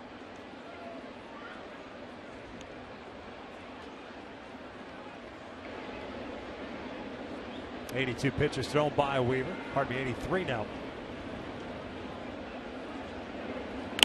This one's out towards shallow left center field. Neuenhuis comes in. He'll make the catch and goes into the slide for the 3rd out. Yankees tack on a run. 5 in the books, and it's 5-0 New York.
By the 2015 Jeep Cherokee with an EPA estimate of 31 miles per gallon.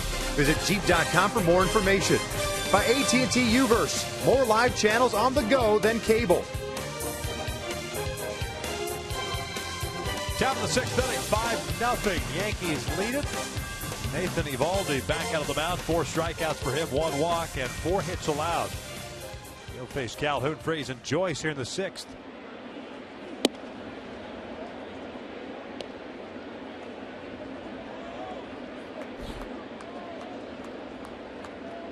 Colt 2 for 2 with a couple of singles tonight.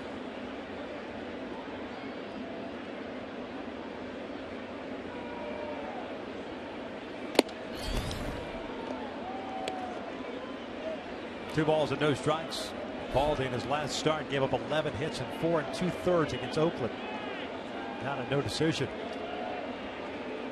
Longest outing of the season, 7 1/3. 3-0 now. I mean, this is what you want, especially in this ballpark. You're never out of the game here. So you get a gift runner. Problem is you got to do it against Eovaldi because this bullpen for New York is very, very good. Yeah, when you get that 8th and 9th inning, it's going to be extremely difficult to make good contact. 3-1. Andrew Miller and Dylan Betances. Good combination.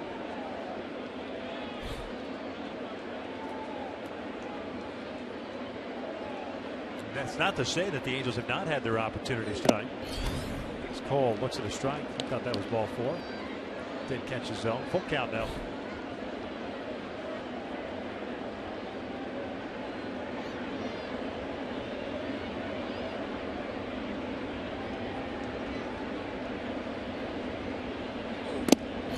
the 1. So the leadoff man is on board for the Angels. Third time tonight that's occurred. And now it's David Freese's turn. 0 for 2 with a fly ball to right and a fielder's choice.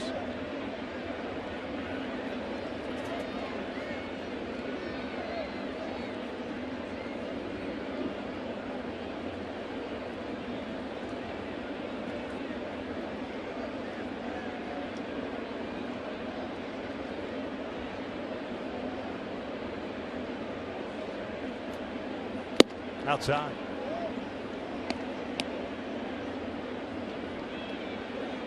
Valdi's thrown 83 pitches, 50 have been strikes. And Girardi loves to go to that bullpen too, and he might not be waiting too much longer if another walk or a base hit here. The Yankees win only one complete game this year.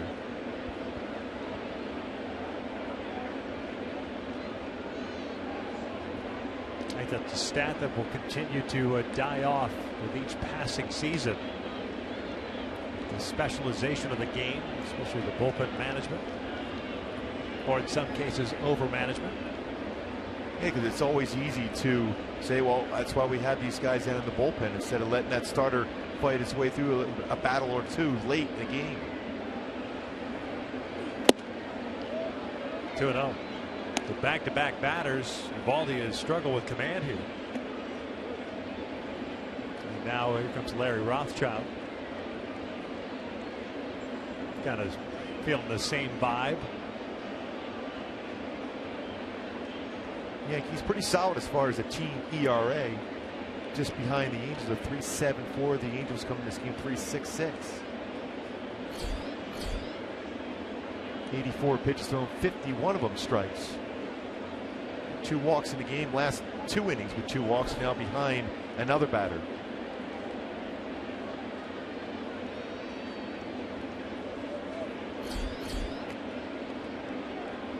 Action going now for the Yankees.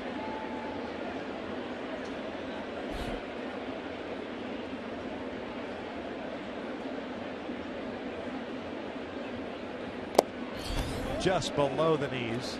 3-0. That low strike is not called a whole lot, but that looks like a pretty good pitch. Now you'll see more than likely they'll try to aim a pitch here, and this could easily be another ball and another walk.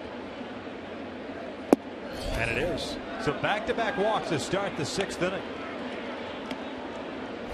But it's time now that the Angels capitalize on these. Joyce has a couple of hits tonight, double and a single.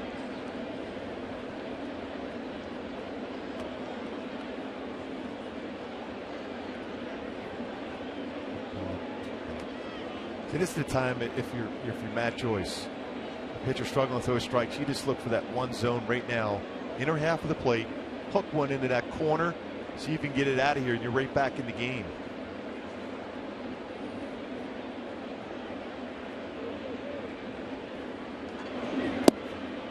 Breaking ball missing low.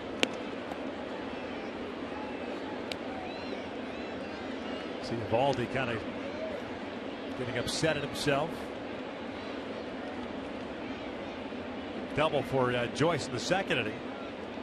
9th of the year. 2 on, nobody out. Matt skies one out towards center field. Playable for Gardner. Cole is tagging from 2nd. He will advance to 3rd. Freese will stay at first base. I like what Freese did too. He went back to tag up. He knew he wasn't going to be able to get there to second base. He's just trying to draw that throw from Gardner to 2nd rather than try to throw out Calhoun to 3rd.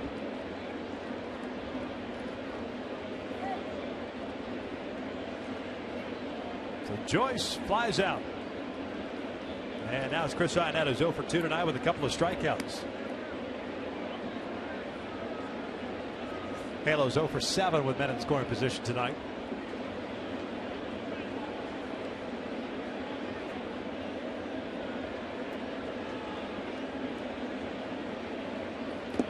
Down low. Seen a lot of those tonight by Brian McCann, little short hops.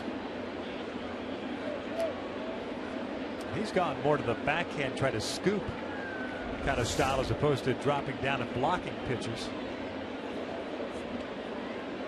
that's a dangerous thing to do. Baseball can get by you.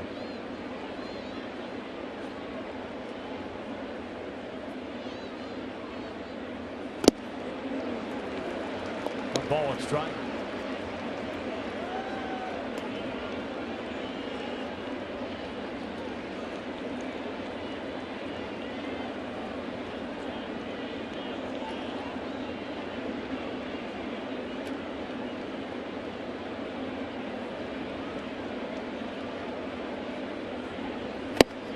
Two balls, 1 strike. Tell you what, it'd be tough to be a pitcher here tonight on some of these pitches being thrown. You think you're hitting your spot. It's a perfect pitcher's pitch right on the outside corner. 96 to not get the call. He's frustrated. Maybe Chris can get a mistake from a frustrated pitcher, a young, frustrated pitcher. Outside. A 3-1 count. Neuenhuis on deck. Lefty batter. This could be his last batter if he walks Iannetta. Yeah, chasing Shreve. The lefty ready to go on the Yankees pen.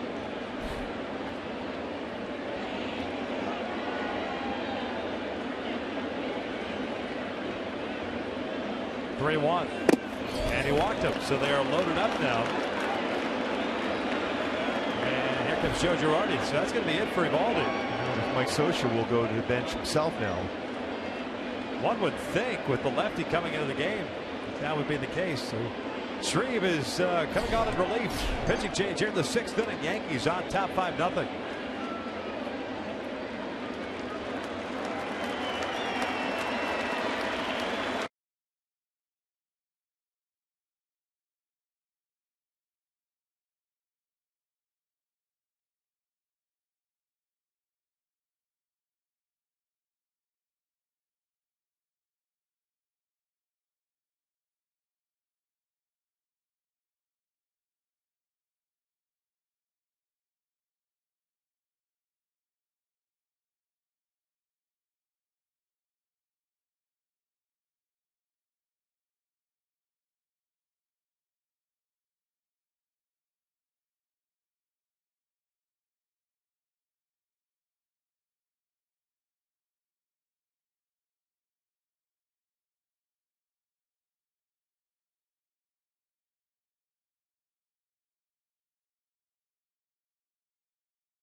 (19th game, 2-1 record, a 2.38 ERA, 22 and 2/3 innings, just 15 hits without. He has struck out 24. Shreve acquired in the offseason from the Atlanta Braves, and he threw the ball well for the Braves in a brief stint in the big leagues last year.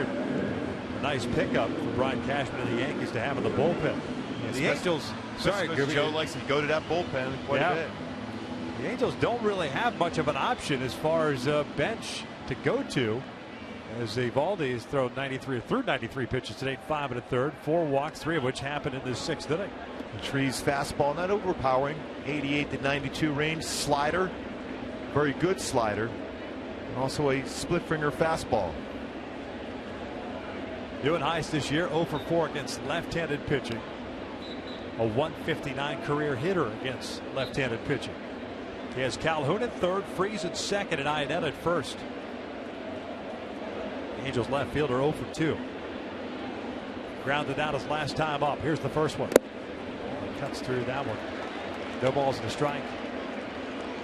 He's just looking and hoping for a first pitch fastball, but most times when you have a lefty coming out of the bullpen and you're facing a lefty hitter, that first pitch is generally going to be a slider, and that's what he got.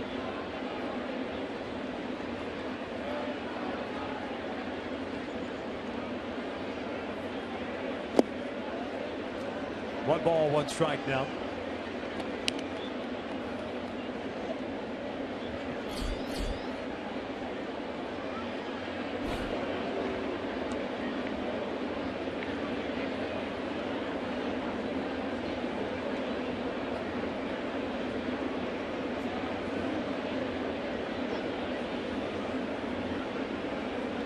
Two and one.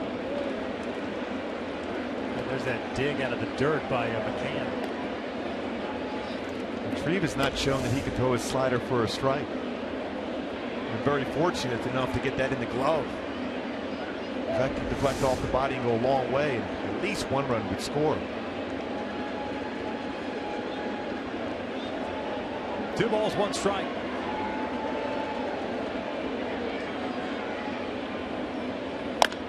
Little topper toward first. Teixeira gloves it, touches the base, the run will score. It's 5-1, but now there are 2 outs.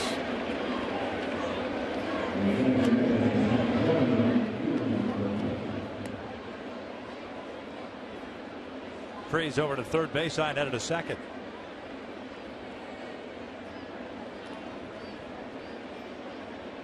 These are the situations where Johnny Giavotella has excelled. When the Angels can use a base hit now.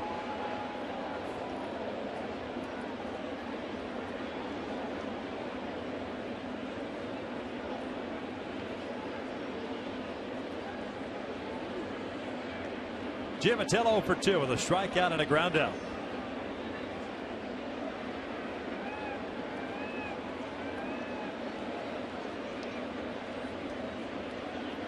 McCann and Shreve are going to talk things over. Joe Nice does pick up his first RBI as an Angel.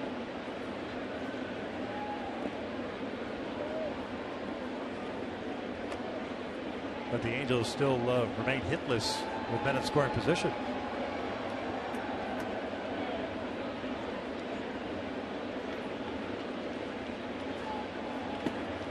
There's a nice block by McCann on that breaking ball. Certainly doesn't have a real good feel for a slider at this point. So now if you're a hitter, you're Giavotella right now, you look for the rotation of a fastball. Stay away from a slider. He hasn't thrown it for a strike yet.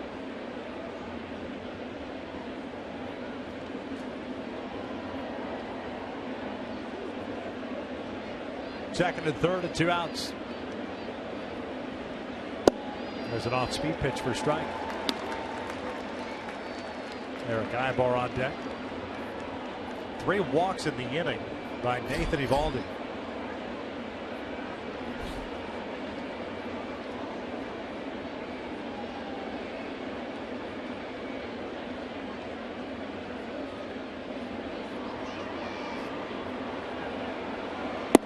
Two and 1.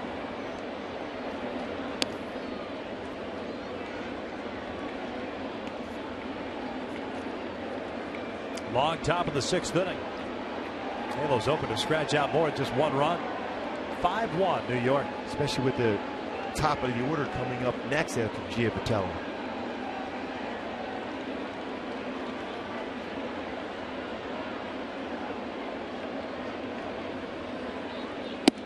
Three balls and a strike. Yeah, you look to be patient here, get Eric Ibar up, and Trout follows Ibar with no one up in the bullpen. The Trout will get an opportunity to face a left-handed pitcher.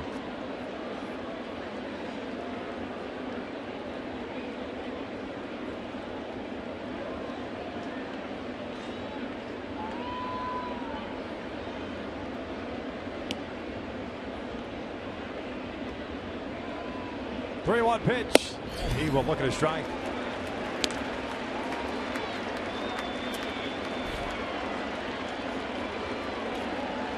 And this fastball looked like it was off the inside corner. Corner Fox strike just off the inside corner, 92. That's the one pitch he's been able to throw in the zone. This is his fastball.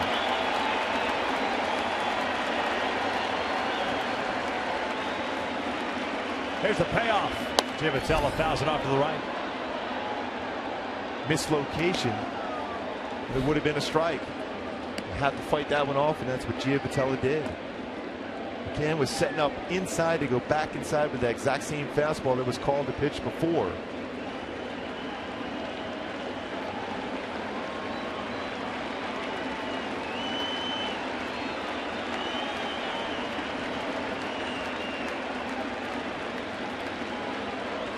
Shreve ready again. Another 3-2. And that is a walk, so they're loaded up. Fourth walk issued by Yankee pitching here in the 6th inning. Nice plate appearance for Johnny Giavitello. Daibar with an opportunity here. Hooks one out, and all of a sudden we got ourselves a tie ball game. That's all you want. It's an opportunity to bring that tying run to the plate, and the Angels do this right now. Again, you don't help out a pitcher, especially that first pitch. A lot of pressure on the guy on the mound if he doesn't throw a first pitch strike. Eric 0 for 3 tonight. 3 ground ball outs. The off speed for a strike.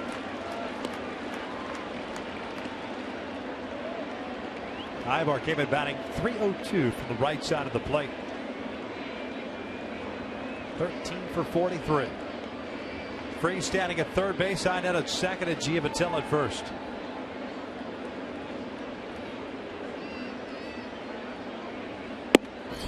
A strike. Ibar doesn't like it. And it's 0-2.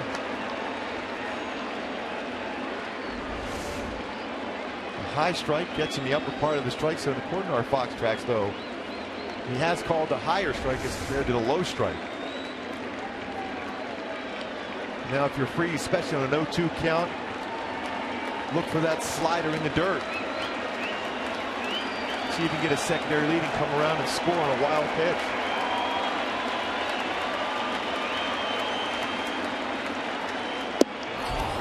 Almost got Eric. That had some serious cut action on the fastball. I don't know how that didn't hit Eric. But tried to play some soccer.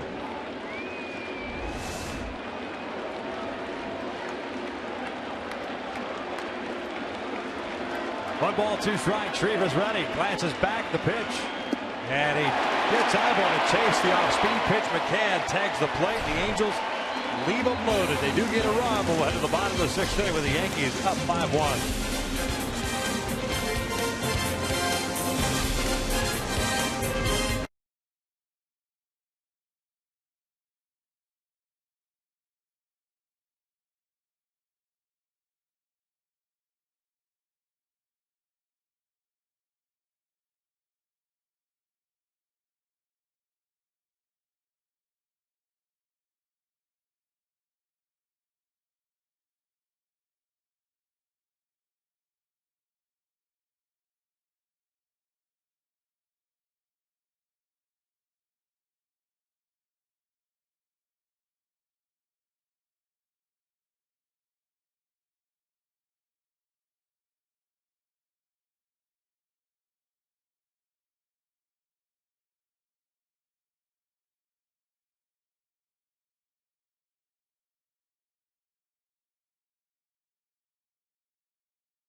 Truck, the reason why the Yankees have this lead. Two-run home runs, both on curveballs, both hitters out in front. Steven Drew was out in front of that curveball against Weave. Same thing with the share out in front towards the end of the bat, but hooked it right into the right field corner. Both two-run home runs, both on curveballs, both were forward. But enough of the bat on the baseball to carry out to this short porch in right field here at Yankee Stadium. Yankees adding a run in the 5th inning on the single by A-Rod. And here in the 6th, it'll be McCann, Jones, and Gregorius.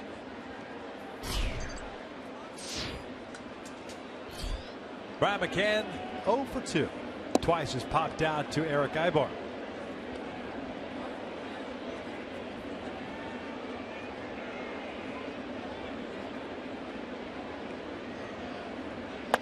This one down the right field line off the end of the bat. Cole will play it on a hop, and it goes over his head.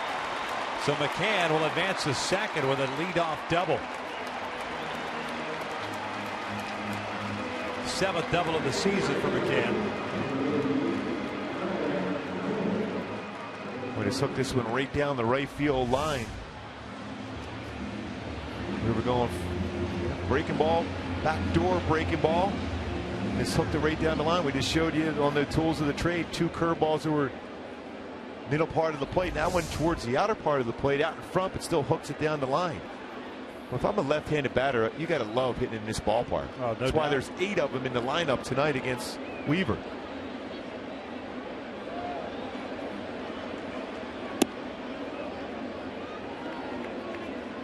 Garrett Jones takes downstairs.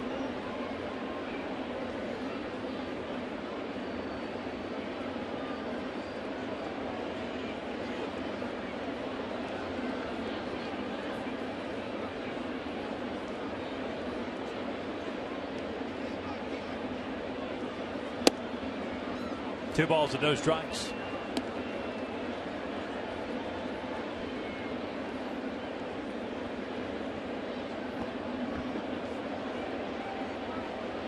Jones 1 for 2 with a single and a run scored and a fly ball to center. 8 hits now for the Yankees. This is popped up behind the plate. Out of play.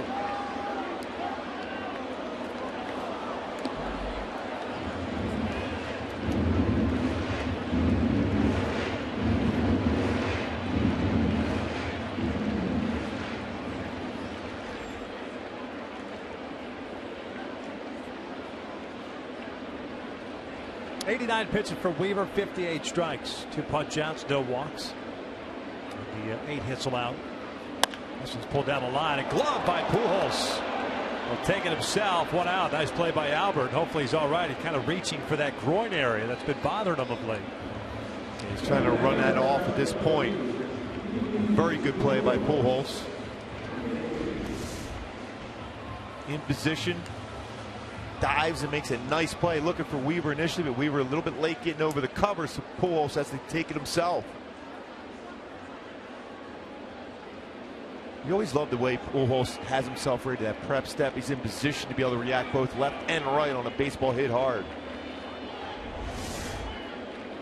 Infield in, man at third. And Gregorius takes inside. Didi Gregorius 0 for 2.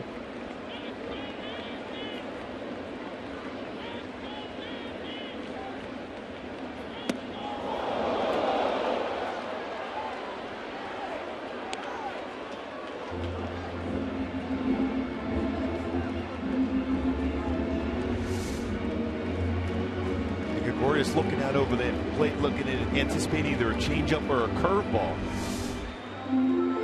But Weaver's trying to jam him with a fastball, that's what you want to do, especially with a man on third. Kind of a diver.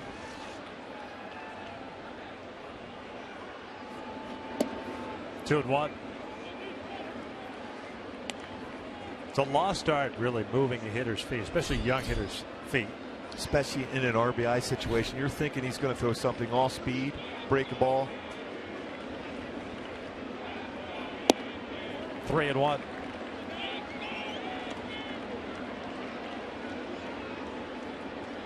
Stephen Drew on deck.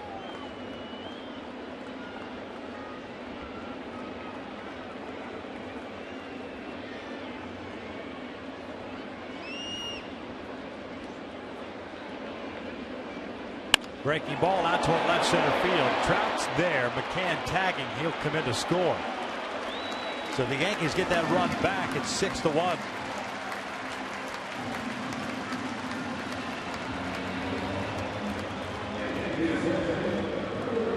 Two outs now, and the base is clear for Drew.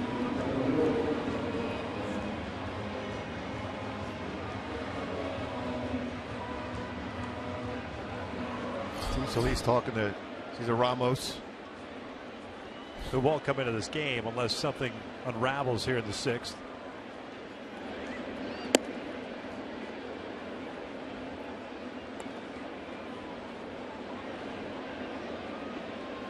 Drew the home run in the 2nd inning and a bouncer back to the mound. It was in the 4th.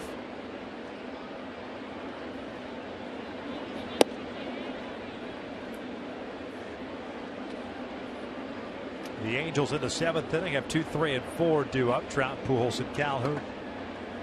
A 6-1 Yankees lead.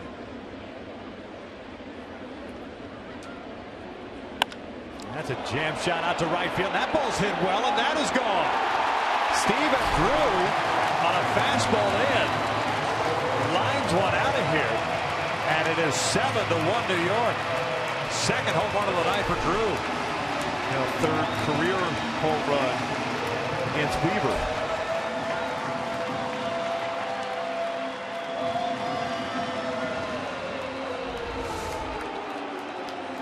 Got that fastball inside, got his hands tucked in, and then hooks it once again in the short porch here at Yankee Stadium.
Call 1-855-1-TWC. By Mercury Insurance, on a mission to save you money. Log on to mercuryinsurance.com to get a fast, free quote and see how much you can save.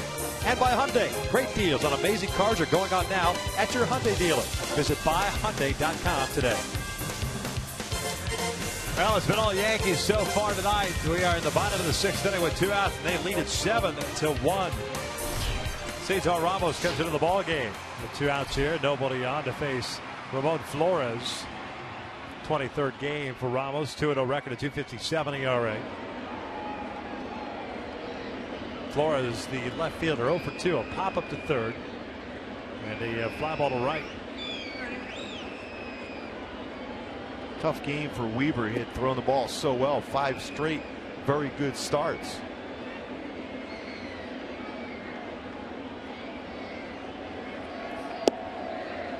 No balls and a strike. Ramos last pitched on Tuesday. 1 inning, gave up 2 hits and a run against the Rays.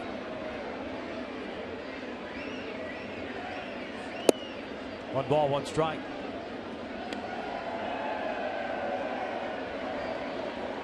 6 of the 7 runs happening with 2 outs for the Yankees.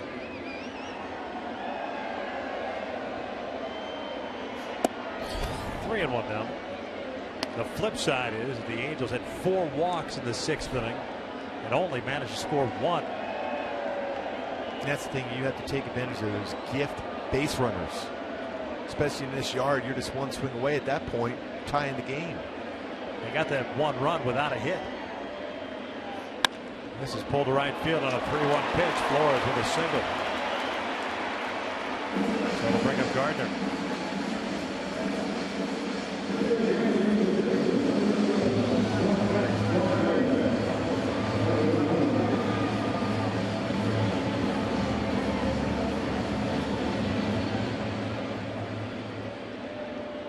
Coming to this game, the Yankees with 67 home runs.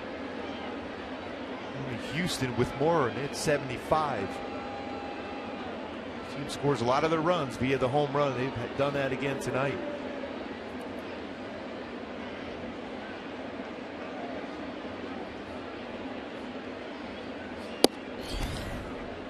Oh, 1 count.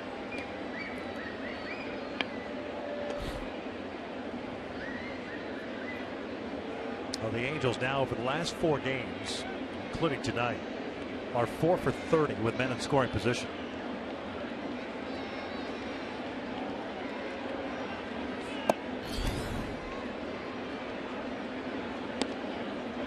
One ball, 1 strike. What we say about Nathan Eovaldi, came in with an ERA of 4.40, 76 hits allowed in 57 1/3 innings.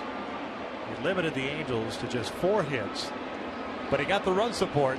7 runs on the board. He's averaged 6.75 per start. Gardner swinging a miss, 1 and 2. And when you're sitting at home, you hear that. When you're a pitcher, when you know you're getting close to 7 runs a game, you're more apt to be more aggressive. Now on the other side, when you're not getting a lot of run support, you try to be too fine at times. I know you're not supposed to do that. You're supposed to go out there and battle. That's when I said do your job as a pitcher. But it's a fine line between knowing when to challenge a hitter and when you're not getting a lot of run support, to try to be fine. 2 balls and 2 strikes.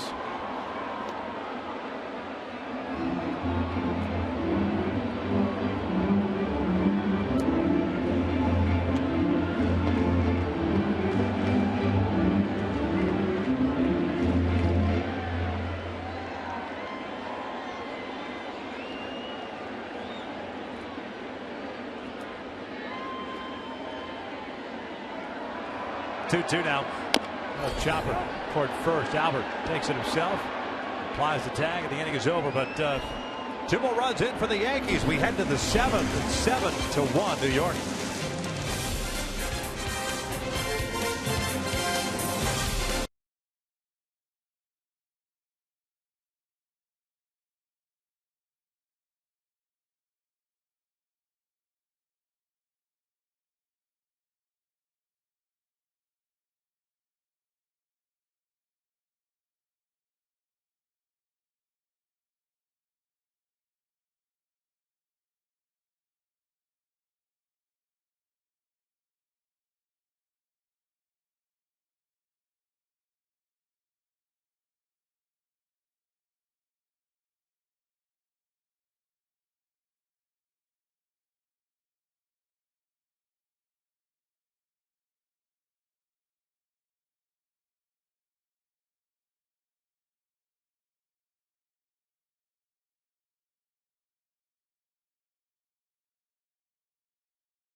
Form and the accounts and descriptions of this game may not be disseminated without the express written consent of Angels Baseball LP.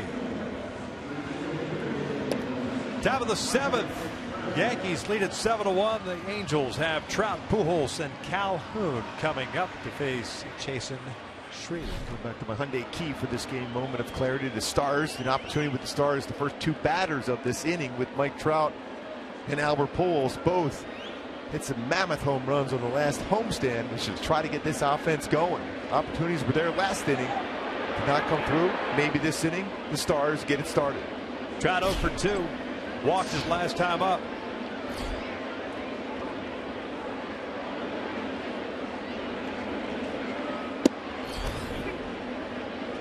Shreve came in and faced 3 batters in the 6th inning. One to ground out. That was Neuenhuis. Then walked Giavatello before striking out Eric Ibar. The base is loaded to end the inning.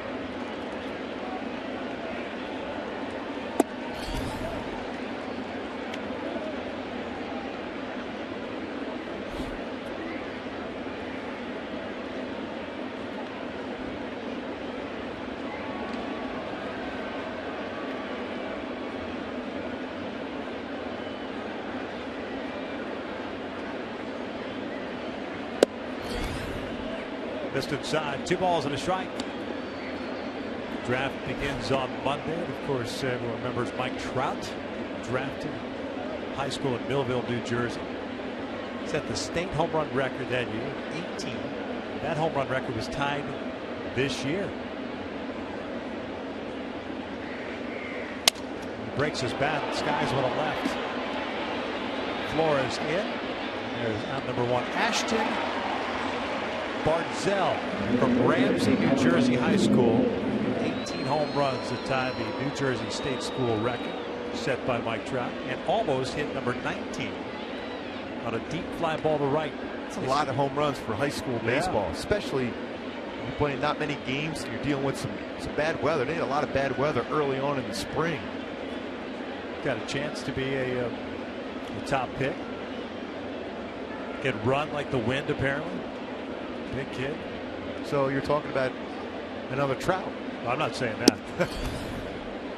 No one can say that. I saw one video and 3 swings. Yeah, I'm making that assessment. He can run like the wind and he can hit home runs. Yeah.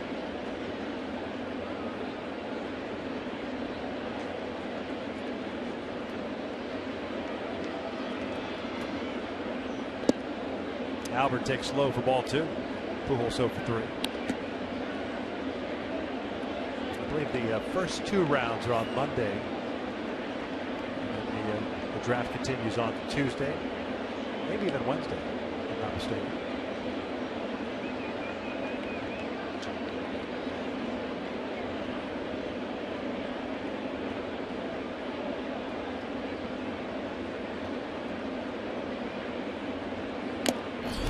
Big rip, fouled it straight back. And a fastball count, got a fastball.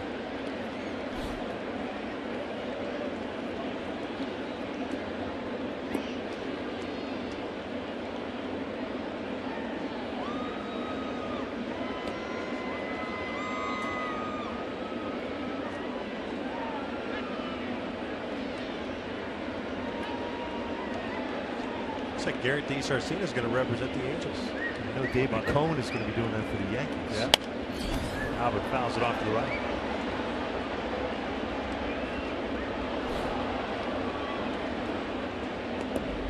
Here's DeSar. Off day on Monday for the Angels. Draft preview show starts at 6 p.m. Eastern on MLB Network. Speaking of shortstops, there's David Cohn, pitcher. Shortstop is going to be something they think it's going to be a lot of number of shortstops taken early. Gregorius throws out Pujols for out number 2.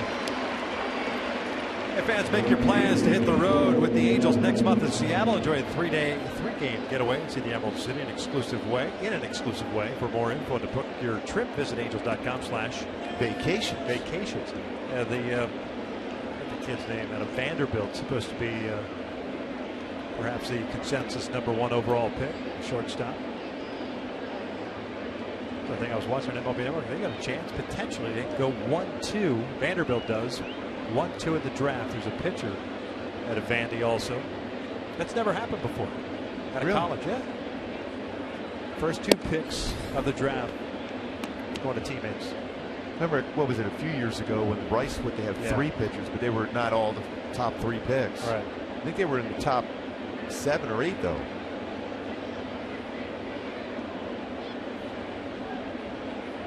I remember one of them, Neiman, right? Yes.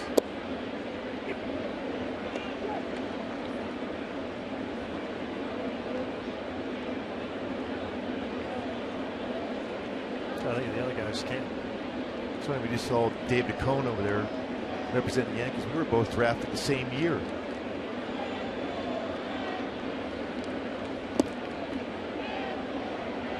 What year was that? 81. He was a third-round draft pick that year. Certainly had himself a great career, David Cohn. Perfect game here at Yankee Stadium, the old Yankee Stadium. Boy, did he have a great slider.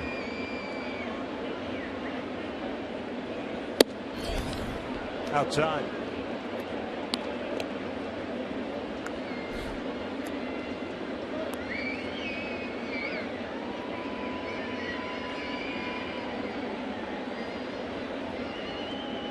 David Freese on deck.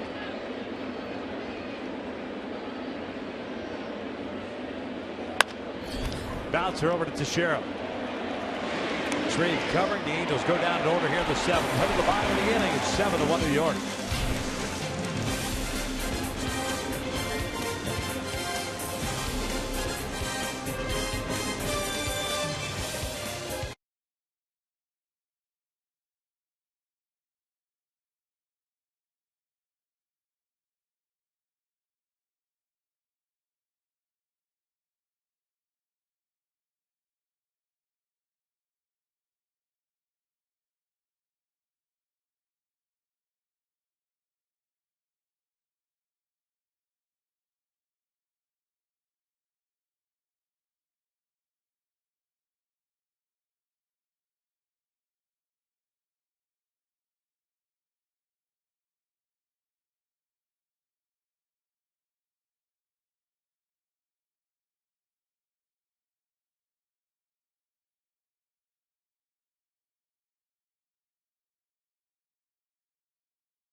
China takes on host country Canada. Then Monday, don't miss Team USA's first game as they battle Australia on Fox Sports 1. Plus games all weekend long on Fox, Fox Sports 1, Fox Sports 2, and it's all streaming live on Fox Sports Go. Somebody did a little article about Alex Morgan's a big fan of Taylor Swift. Oh, really? Yes. The more you know. Yes. That should be like an infomercial. That is just your little information to get by. A PSA, if you will. Not an infomercial. Two very popular women. Edgar Ibarra, the lefty, takes over on the mound for Cesar Ramos. Ramos went 1/3 of an inning and allowed a hit. Ibarra here will face 2, 3, and 4 with the Yankees up 7-1. Edgar made his major league debut on Tuesday for the Angels, going 2 scoreless, picking up 2 strikeouts and walking 1 against the Rays.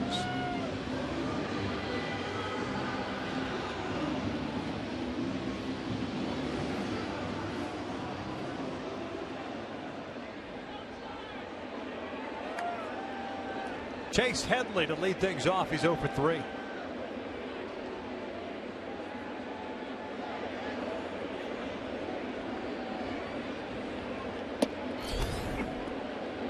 Fastball from Ibarra.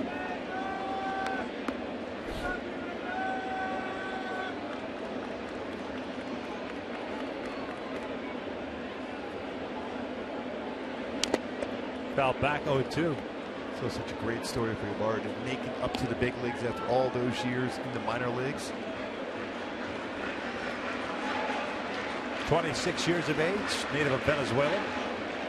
Originally in the twin system up until last year. Then signed a minor league deal in the offseason with the Angels. Outside, and it's 1-2. Good numbers at AAA Salt Lake this year in 17 games. 2-1 mark. 2.25 ERA. 10 seasons in the minor leagues. Chopper to third. He's out number 1. Stay tuned later tonight in the postgame show for the Business of Sports, brought to you by AutoNation.com and powered by AutoNation. Scion Irvine. Look at Salad.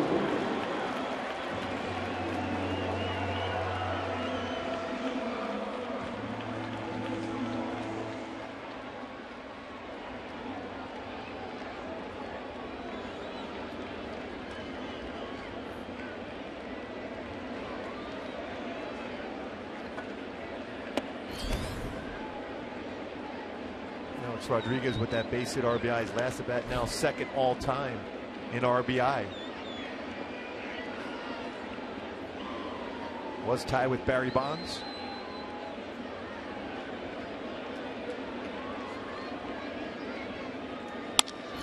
This one out toward left center field, and that will get past Neuheis.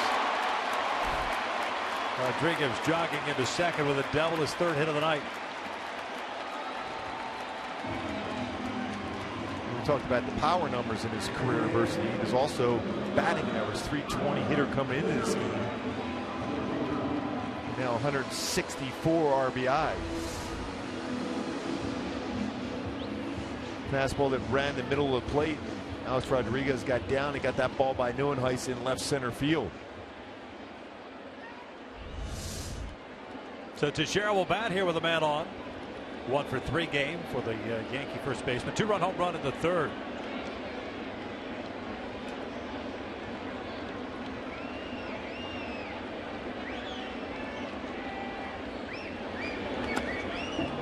Wild pitch will advance Rodriguez at third base.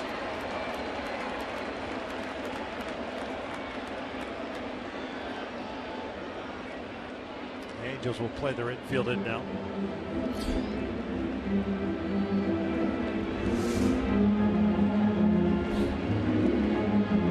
Slider overthrown and gets by Iannetta. Now Alex Rodriguez to advance third base, now forcing the infield in once again.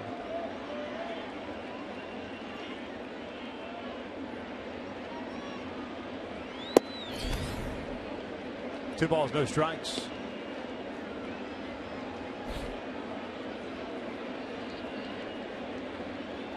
Better hitter from the left side this year, 246 compared to 231 for Teixeira. Pulls this one foul. Very good. Completely different approach to the plate as compared to Alex Rodriguez. Alex Rodriguez always just hit off that front leg. Teixeira dips the back leg, a back leg hitter, as compared to A-Rod, who hits from the front leg. Yeah, he's completely different. Ultimate back legger.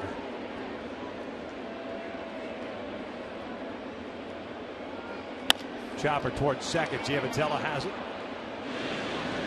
And because of that back leg, that's why you see Teixeira and most guys that really back leg and are power type hitters, you get more topspin on the ball. You get more of an arc on their home run balls as opposed to guys that are front leg that get the backspin on it. See how he drops the back leg to be able to get his power, shifting the weight to the back leg as compared to A-Rod's out in the front leg. 2 down. For both sides of the plates, Teixeira does that. Very rarely will you see a switch hitter that is completely different from one side to the other. for the most part, they mimic exactly what their natural side is when they go to the other side. Especially because usually you always hear right-handed batters prefer fastballs up in the zone. Left-handed batters prefer pitches down in the zone. But even when you look at Justin Smoke, who's now with Toronto, he's the same type of hitter where he has that, he's a back leg swinger himself, and he has more of an uppercut swing, but he hits the ball better when it's elevated than it would be something low. Teixeira's pretty good on fastballs up in the zone from both sides of the plate, which is unusual, especially for lefty batters.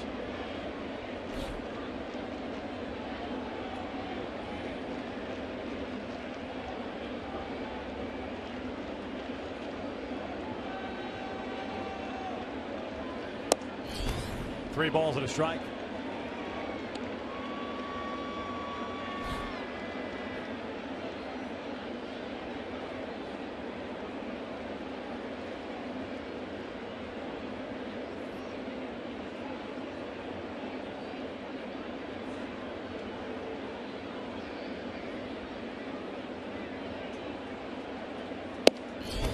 And that is off the plate.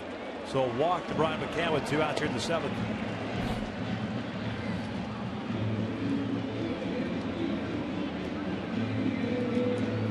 Pinch hitter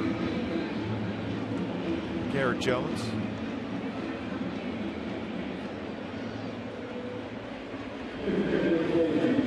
Chris Young.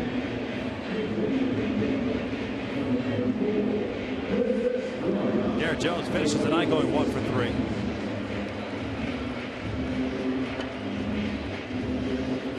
Seven to 1 Yankees here in the 7th. Young hitting .216, 6 home runs and 13 runs batted in.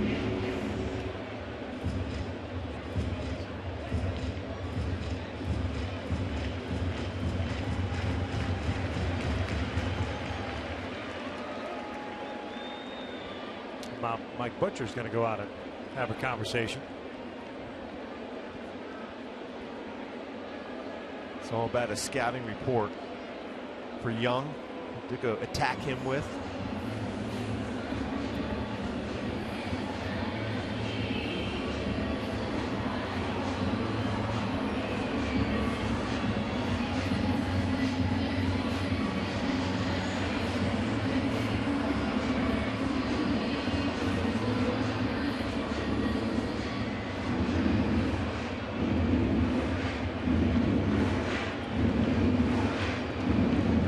Rodriguez at third base, McCann at first.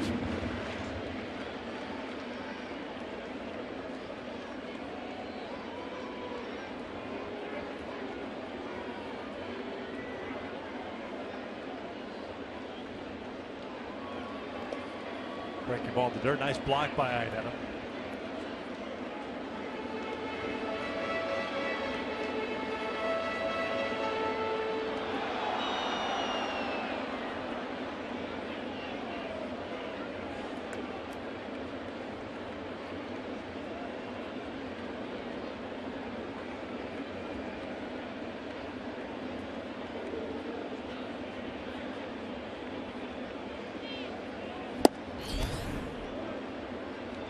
One ball, one strike. The Yankees didn't waste any time giving away Cano's number. A lot of good years, but yeah, you're wearing a different uniform now. At some point, we'll bring him back and recognize that great career he had as a Yankee. This one flared into right. That's going to fall in for a base hit. A nice little wedge. Rodriguez scores. And back throw to first base. It's 8-1. Good pitch by Ibarra, but right off the fist in the shallow right.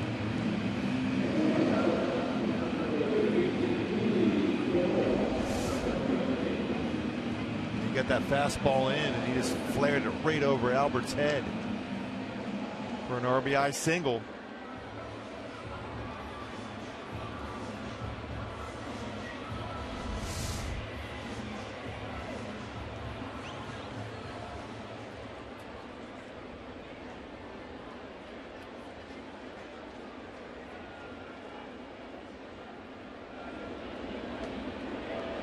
Didi Gregorius Had a sack flies last time up. 2 tonight. Nobody warming up in the Angels pen, so this is all at Barra here.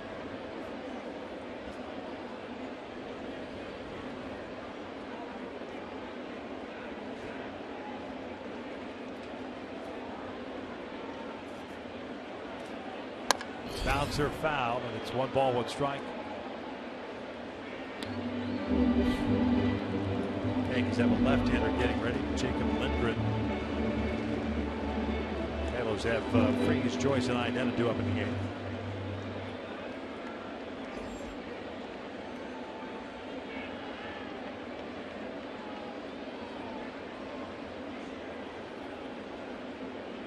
One. Foul back. Halos back at it again tomorrow. Game 2. Remember that game's on Fox. Pardon me, FS1. Adam Warren going for the Yankees. Garrett Richards on the mound for the Angels. Oh, it is on Fox.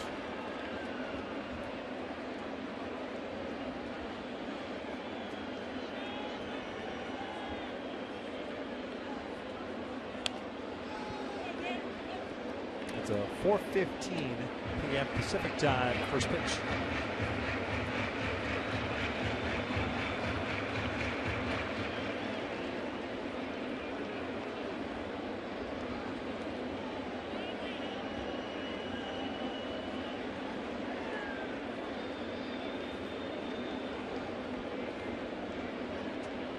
One, 2. 2 balls, 2 strikes.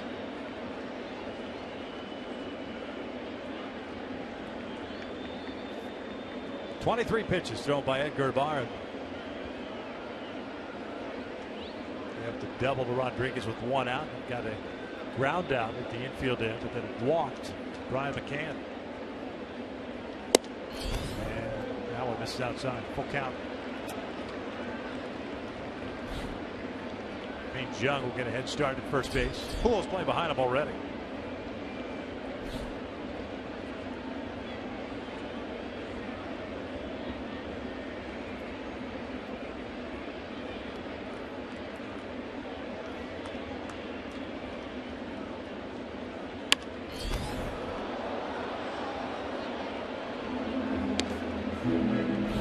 Young will head back to first base. Richards tomorrow looking to bounce back after a shaky start for him. Fairly long bullpen session. I was talking to Mike Butcher yesterday about that with Garrett Richards to refine some things, get back to those good mechanics that we saw for a majority of the season so far. And another walk.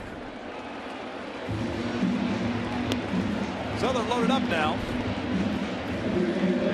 And Stephen Drew coming up. A couple of home runs for Drew tonight. Total of 3 runs batted in. 2 for 3. No place to put him here. We got McCann at third base, Young at second, and Gregorius at first.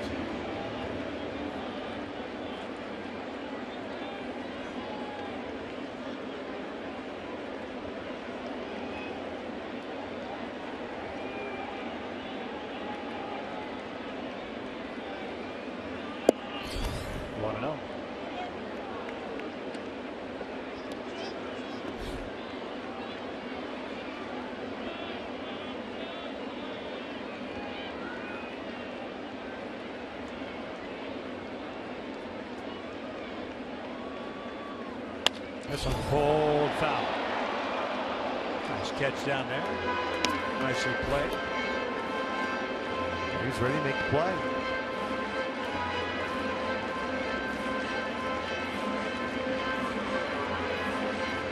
Big smile. No problem.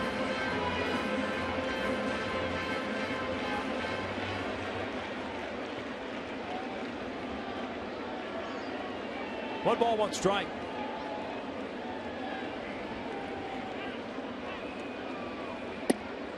One and 2.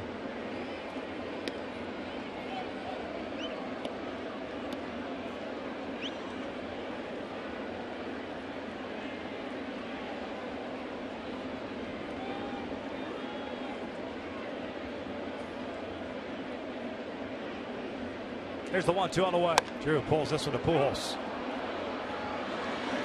That'll do it. Yankees tack on a run. They lead at 8-1 as we head to the 8th.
Head into the 8th inning, and make sure you stay tuned after the game for Angels Live postgame show with Jose Mota and myself. We'll take a look at Jared Weaver's performance tonight as his struggle continues here at Yankee Stadium. We'll get some player sound and hear from Mike Scioscia, but we also have a brand new episode of Angels Weekly after the postgame show where I spend the afternoon with Matt Joyce and his furry friends at the dog park. Yes, he has 3 dogs under the age of 2. He admitted to me it may have been a little aggressive to get that many dogs that young, but Victor, he likes the company.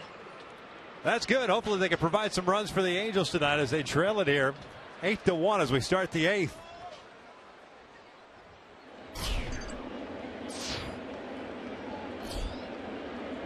Freeze, Joyce, and Iannetta.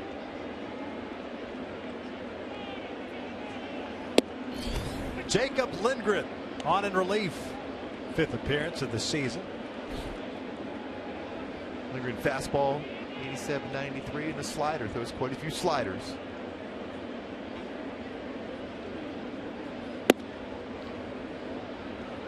Freeze trying to keep his hit streak together. It's an 8-game hit streak. Chris Young stays the game. He is out right field. David 0 for 2. It's 2 balls and a strike. 5th game for Lindgren, as we mentioned. 4.15 ERA, no record. 5 strikeouts, 3 walks, which is 4 to 3rd.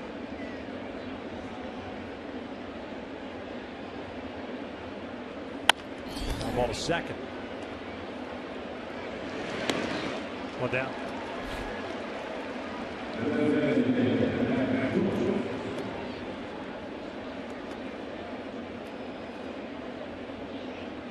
Kind of a broken record for the Angels here of late, but plenty of opportunities against Nathan Eovaldi, and certainly did not take advantage of them.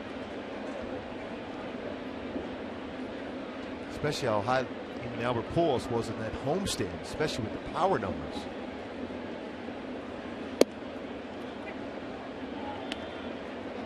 Over that 20-game stretch itself, the Angels with the home run ball. They have that off day. They needed off day. Well, the offense hasn't been clicking here today, though. No balls, 2 strikes. 2 for 3 game for Joyce. Handlers have managed 4 hits tonight.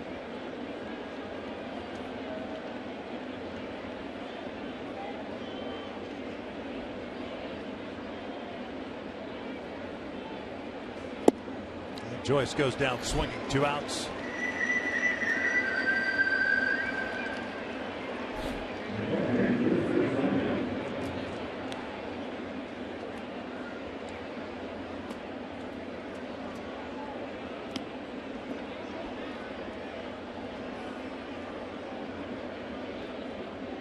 Chris Iannetto for 2, a couple of punch outs and a walk. 7 in a row now, pardon me, 6 in a row now retired by Yankee pitching. Bouncer off the leg. Shreve, by the way, went an inning and 2/3 for the Yankees. 1 strikeout, 1 walk.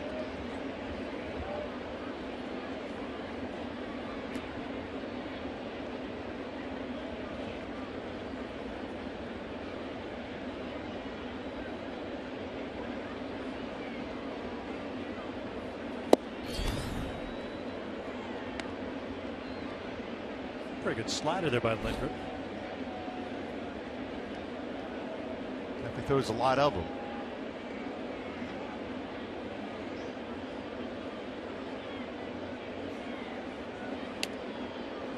Two balls, 1 strike.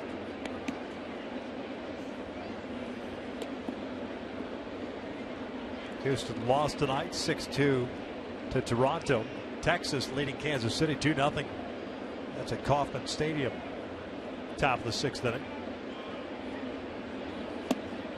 2-2 now. Seattle will host Tampa Bay. Seattle has lost 6 in a row. They finally got to 500, 24-24, and 6 in a row now. 6 games under 500 again. Crazy. Boston beat Oakland 4-2.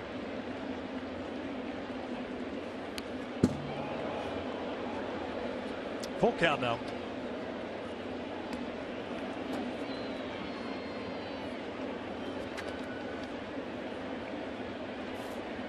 Lindgren, a 2nd round pick in 2014 out of Mississippi State. Now pitching in the big leagues. And he walks Iannetto with 2 outs. Well, it didn't take long to get to the big leagues.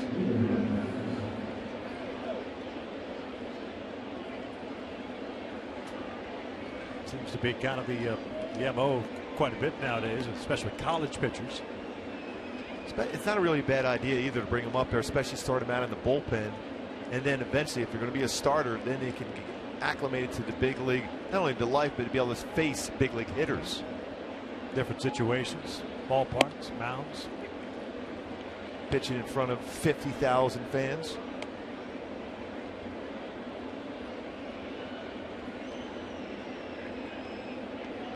Kirk Neuenhuis 0 for 3 today. Picked up an RBI on a ground down with the bases loaded. As the count evened up on him at 1-1.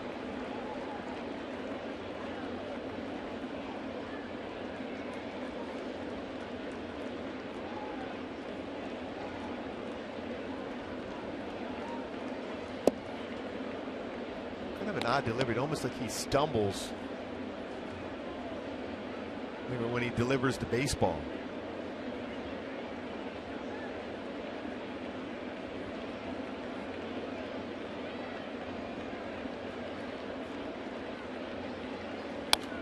This one lifted Fallon out of play. Mississippi State was the team. Not the team in the 80s. That's where Will Clark and a bunch of really good players. Rafi Palmeiro, yep. Bobby Thigpen, they were all on the same team, weren't they? Exactly, same team. They've had some real good players over the years go through that program. 1-2. Top of foul. That's a ridiculous team.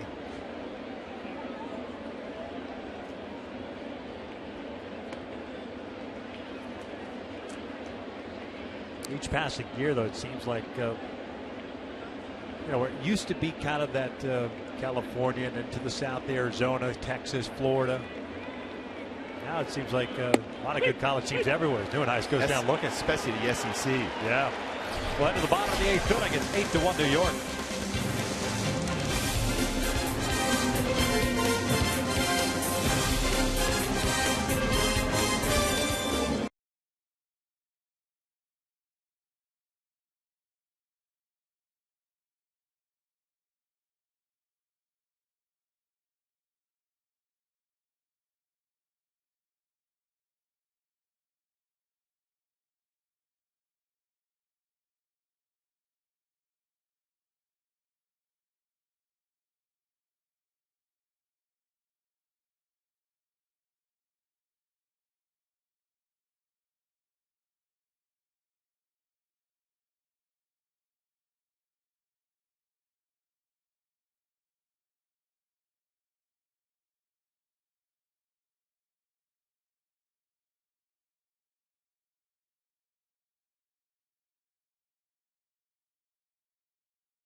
Ibarra back out for another inning. Gave up a run in the 7th. He'll be facing 9-1-2 from the Yankees. A couple of changes defensively for the Angels. Grant Green takes over in left. That forces Kirk Neuenhuis to center field, so Mike Trout will finish the rest of the night on the bench. Also at shortstop, Taylor Featherston takes over for Eric Ibar. Efren Navarro at first base for Albert Pujols.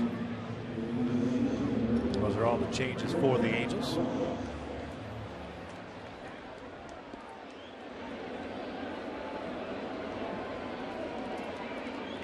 Mike Scioscia making sure that Bruce Dreckman has all the changes.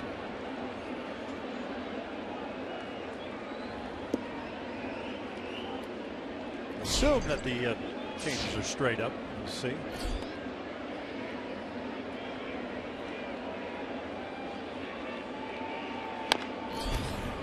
This would bounce foul. Flores had a single his last time up, 1 for 3 tonight.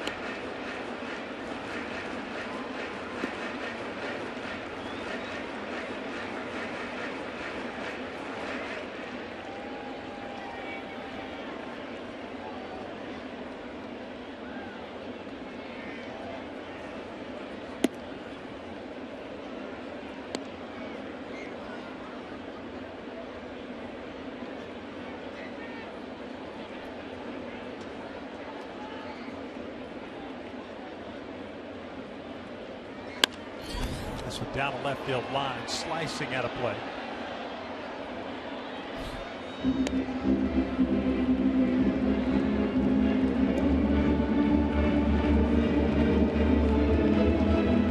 One run, 4 hits, no errors. 10 men left on base for the Angels. 8 runs, 12 hits, 1 error. 6 left on for the Yankees. Flores goes down looking.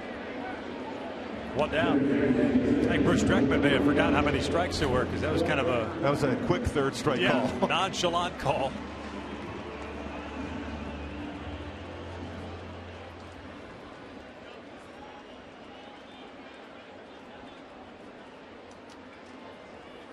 Tom Halling, the third base umpire, saying, "Man, that's all you got?" Yeah, because he needs to stretch before he calls a game.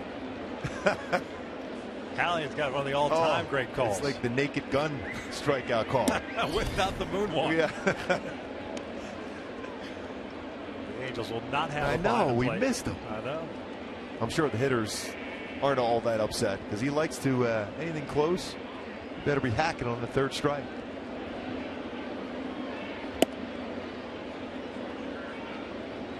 His punch-out call is almost like a yoga pose. We should get Jose Mota to do that. No doubt.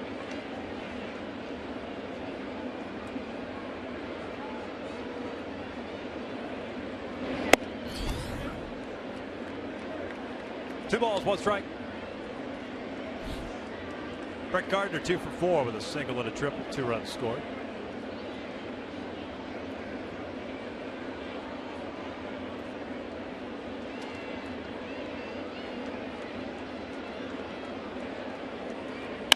Gardner looks out to left. Grant Green giving chase. And he caught it. 2 outs. Tested right away in left field here in Yankee Stadium. Still a new position for him. The other thing too, Mark, it doesn't matter how many fly balls you take in batting practice. Different ballparks.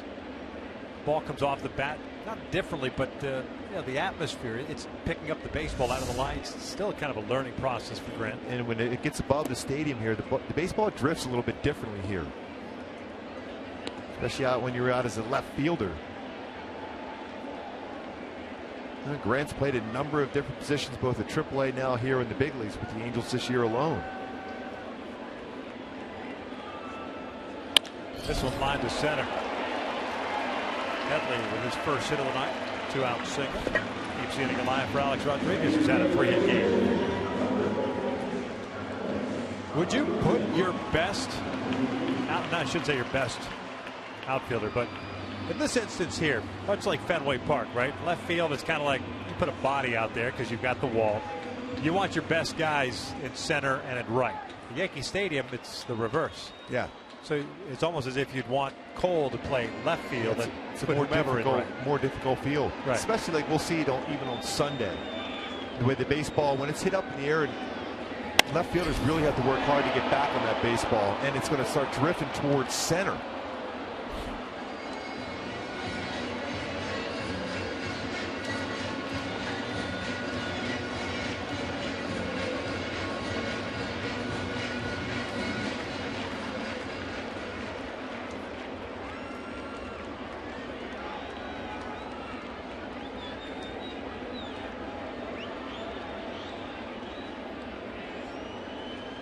Check swing foul.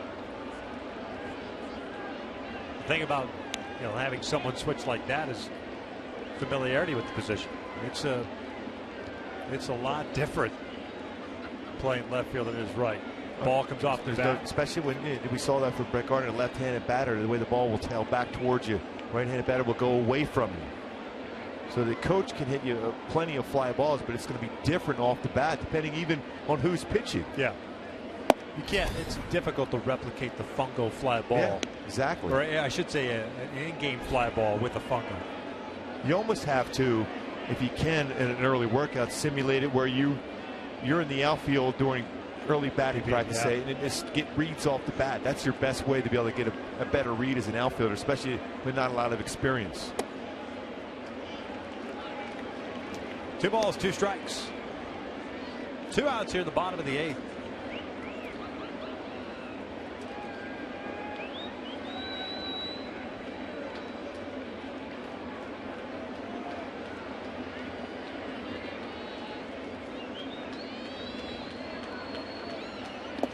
Full count. 2 quick outs and a single to Headley. Now a full count on Alex Rodriguez.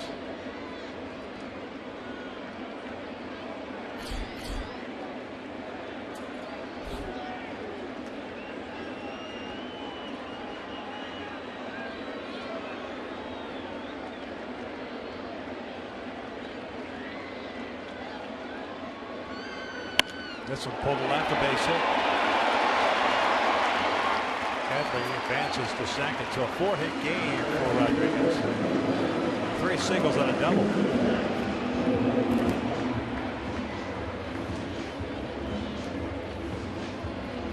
That was 4-hit game since May of 2011.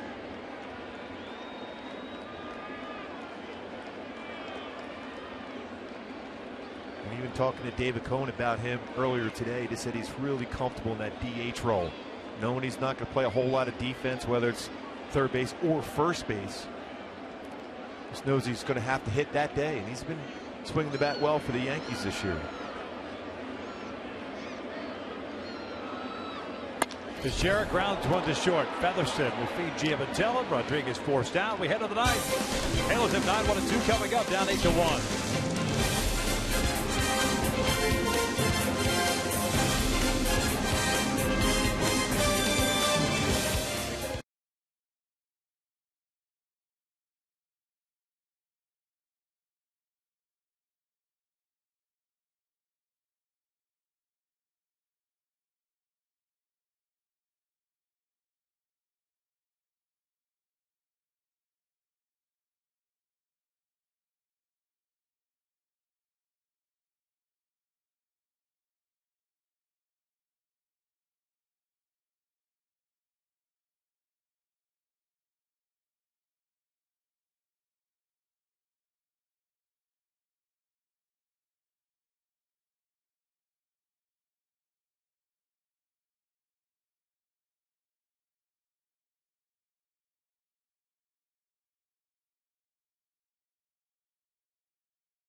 right-hander Esmiel Rogers taking over for Lindgren.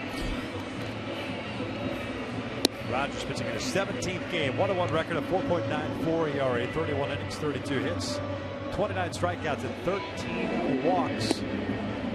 Scheduled to face Giavotella, Featherston, and Green for the Angels here in the ninth. One of those arms you wondered when he was going to develop into a very good pitcher. Power fastball himself. Mid to upper 90s.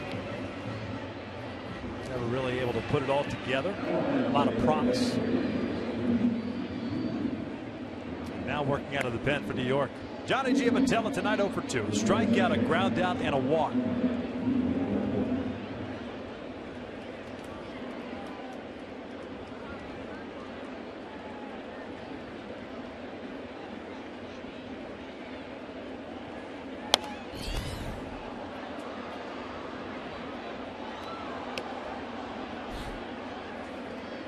Lindgren went 1 inning and 2 strikeouts with a walk.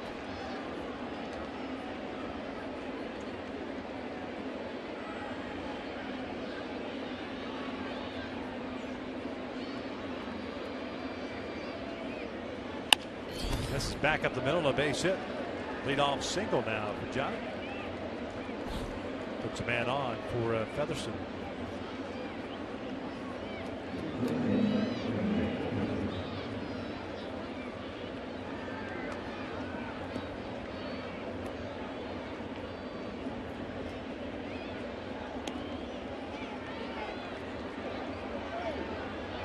Took over for Eric, the bottom of the 8th at shortstop. Grant Green on deck.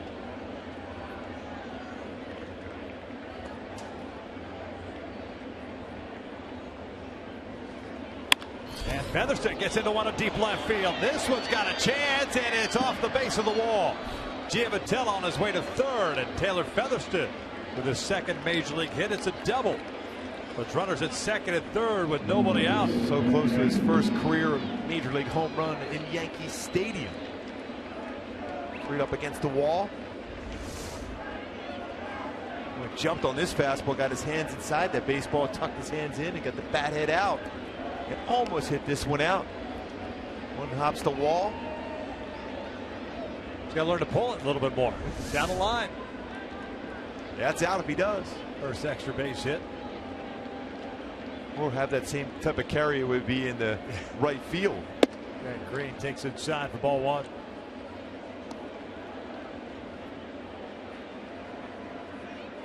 Four for 19 at the major league level.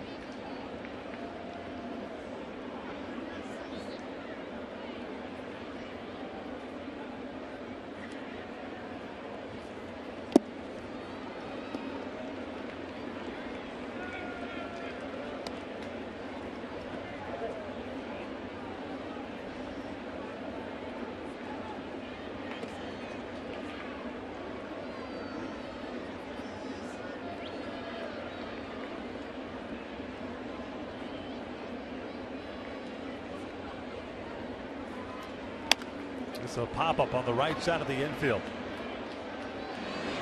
And that falls in there. Miscommunication, and that'll, I guess, will go as a hit. And it is an RBI.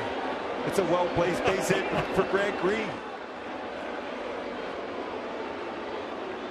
Chase Headley moved across the diamond.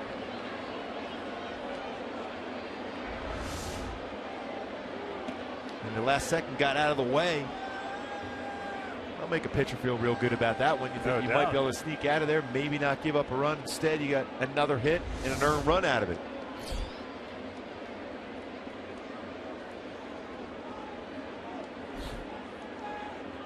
I guess they classify that a hit because nobody made contact with the baseball.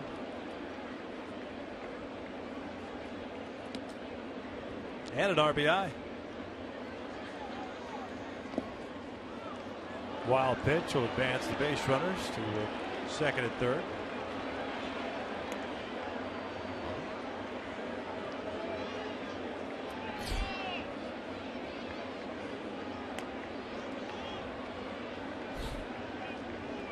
Nobody out, 1 run in.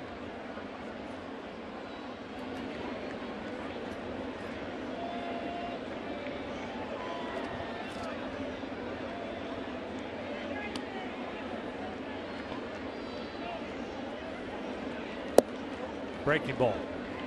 This is inside.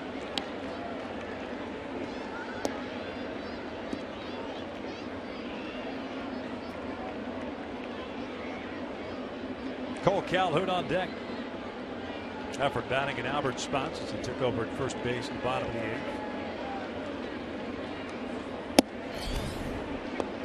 Good one. You see that life on the fastball from Rogers, 95.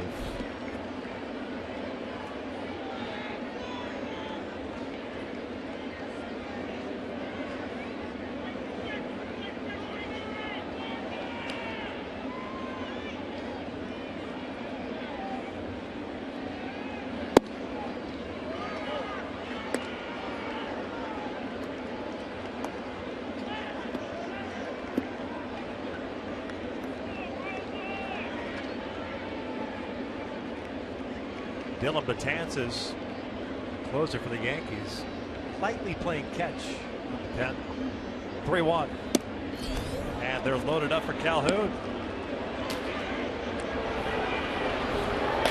Boy, what do you think about that? Joe Girardi going into the 9th inning, 8-1 lead. You're thinking, all right, I don't have to use anybody the rest of the night here. And all of a sudden, you got into a situation where one swing of the bat, you've got to bring in your closer. You have to. Betances has been very good as far as that late inning guy, along with Andrew Miller. So they have two very good ones at the back end of their bullpen. Joe Girardi thought there's no way he was going to have to do that. Right. I mean, in theory, it should be a 1 out, 2nd and 3rd with Navarro coming up. Instead, run comes in, bases loaded after a wild pitch and a walk. And now Cole will bat. Cole 2 for 3, couple of singles, a walk, and a ground out.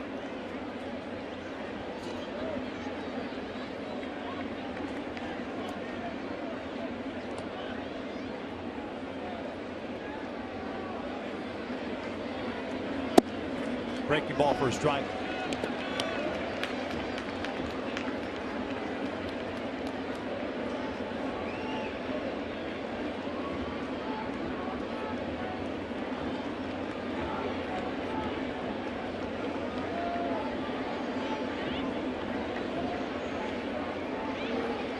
Oh, 1 downstairs.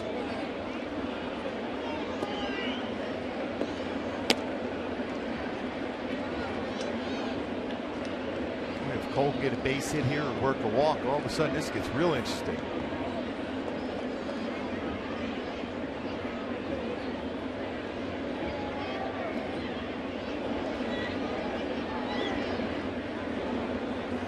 Cole lines on the center field. That'll get down for a base hit. And it is going to get interesting now. Yeah, 8-3 now.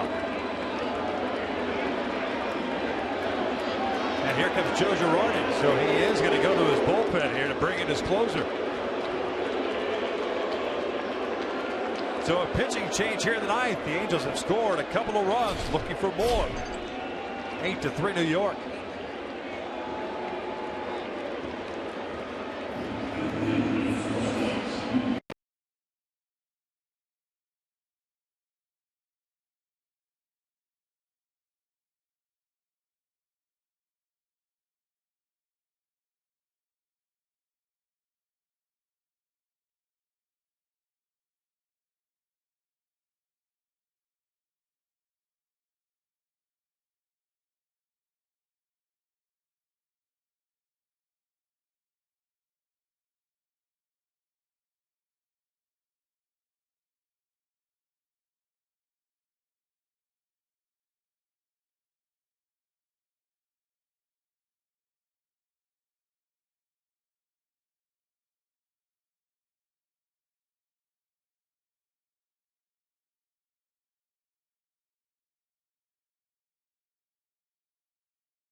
Closer in waiting.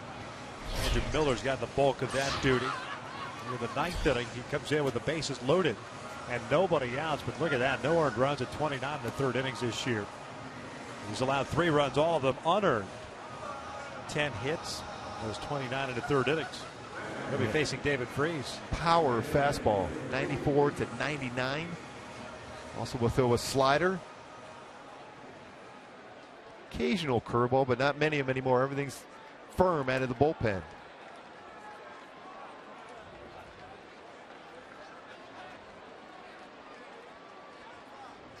Green at third base, Navarro at second, Calhoun at first. Freese tonight 0 for 3.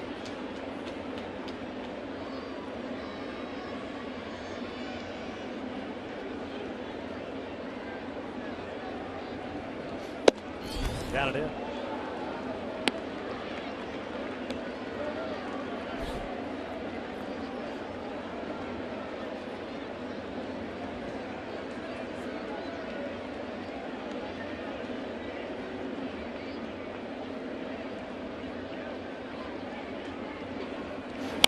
Freese fouls it behind the plate into the seats. It's 1 ball, 1 strike.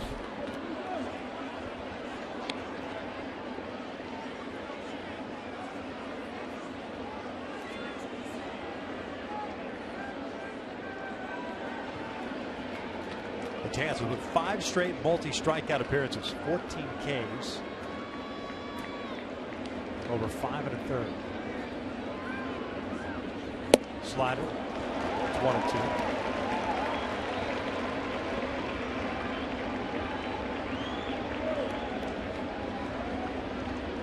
Matt Joyce on deck.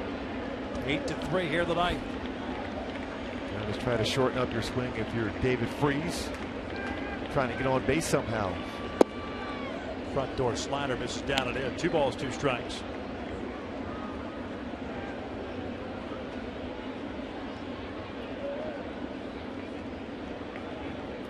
Gotta believe he's going to get a fastball here.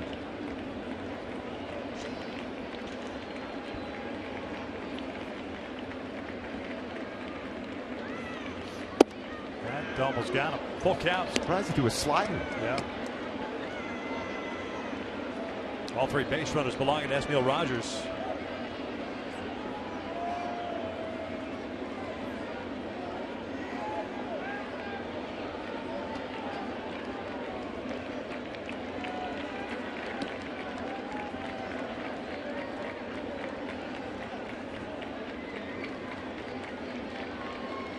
Here comes the 3-2.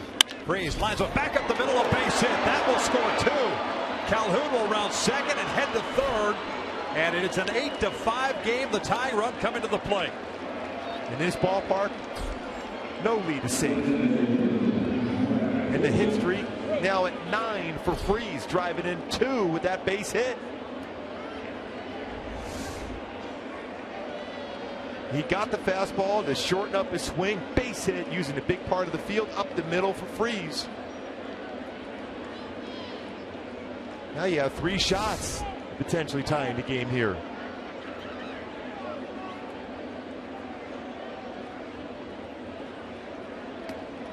And the biggest play of all was the quote-unquote hit to Grant Green on a routine pop-up that should have been caught at first base. Nobody called for it. Joyce takes outside and fell in. Instead of 1 out, second and third.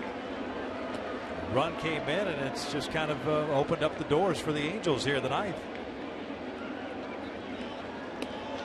Calhoun at third, Freese at first. Joyce lays off the slider, and it's 1-1. Let's go back and take a look at the pop-up. Just like that. A hit with an RBI. Amazing. Grant Green's last couple of hits have not left the infield, but they work. Joyce lays off. 2 balls, 1 strike. And you get an RBI out of that. Yeah, no doubt. Joyce tonight 2 for 4 with a double and a single. Hey, in this ballpark, especially with a lefty up here in Joyce, with his potential for power, just pull one right down the right field line. There's that slider. Had for the drive, too. He was looking to do so. Just pulled off. His head moved a little too much. Chris Sinet on deck.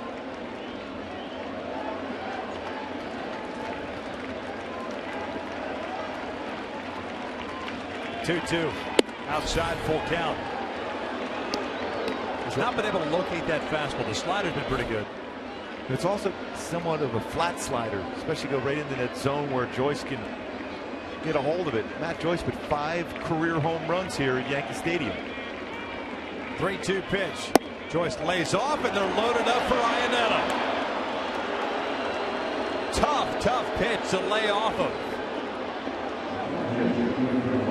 Those 3 guys are going, hey, we played high school baseball, we could re-enter, join in on the fun. Ibar, Trout, and Pujols on the bench. And an 8-1 game lifted.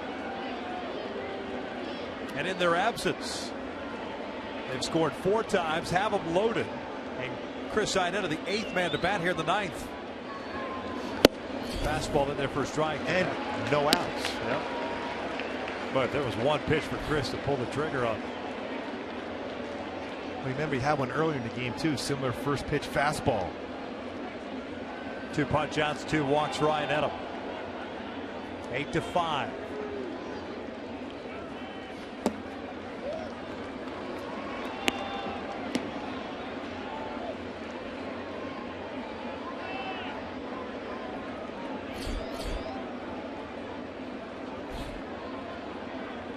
Nice on deck, another lefty. Yeah, he did.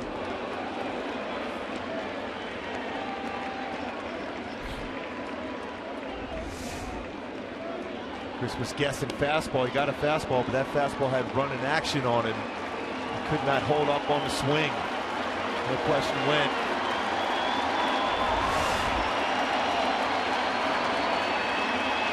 Here comes the 1-2, way outside. Boy, just because McCann got a glove on it. I have no idea how he got a glove on that one. Wow. That was Otherwise, like another run. That was a wiffle ball slider. This is so far outside. I have no idea how he even got his arm on it. Now that would have been huge, and all of a sudden it's 8-6 and 2 runners in scoring position with no outs, and Chris still at the plate. 2 balls and 2 strikes.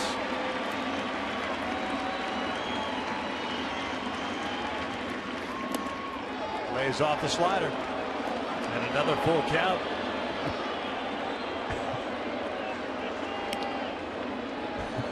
Albert and Ibar just have fun all day long. Even on the plane ride out last night, same thing. Kirk Neuenhuis on deck. 3-2.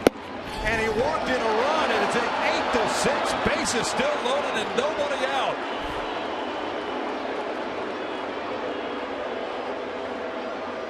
Nobody warming for the Yankees. Freeze to third base. Joyce to second. Iannetta picks up the RBI, his 14th of the year. Is that the 8th walk now of the game for the Angels against Yankee pitching? Now you have the go-ahead run at first. Of those 8 walks, only 2 have scored.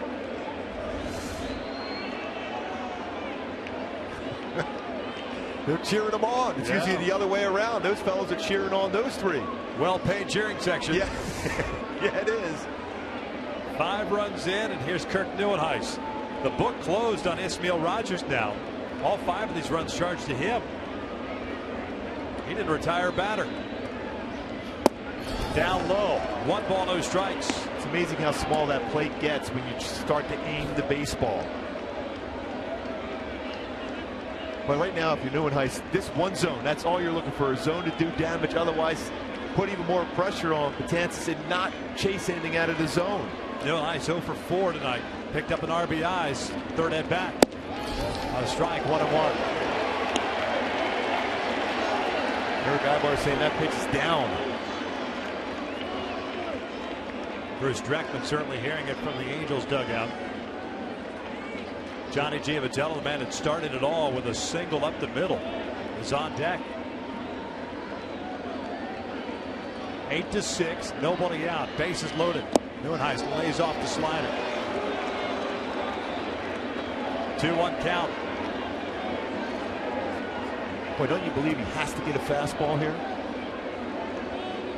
The slider's been good. Early, he could throw early on in this inning. He could throw it for strikes, but now all of a sudden he can't throw it for a strike. Look, fastball right here. 2-1 pitch. And that is lifted, fouled, and out of play. 2-2. Got the fastball.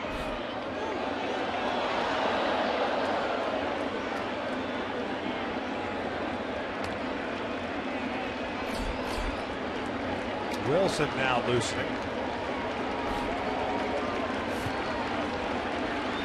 It's a base hit in the left center field. It has a potential to tie the game up.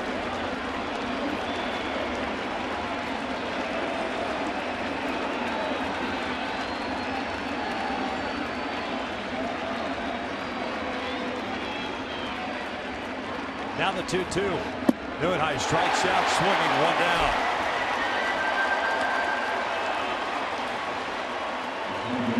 Threw him a slider down and out of the strike zone.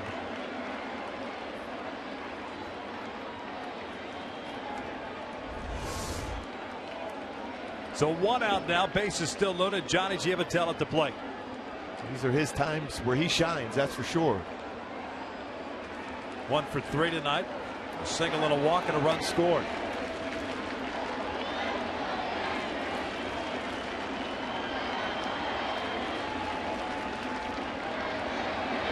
Way outside. 3 walks in the inning. 2 by Betances, 1 by Rogers.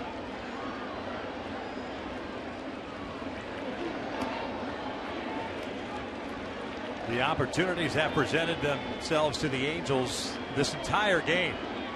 Trying to take advantage. They have to an extent here tonight, looking for more. 1-0. It's a breaking ball, misses. That's a pretty good pitch. Very good pitch, and it buckled the knees of Johnny Giavotella. 2-0. You can't throw a better slider than this if you're Betances. Lower part of the strike zone and catching it, did not get the call. I wonder if Johnny Giavotella is going to be hacking here. Matt Joyce trying to get a big secondary lead at second. And that's a strike. Hello, makeup call.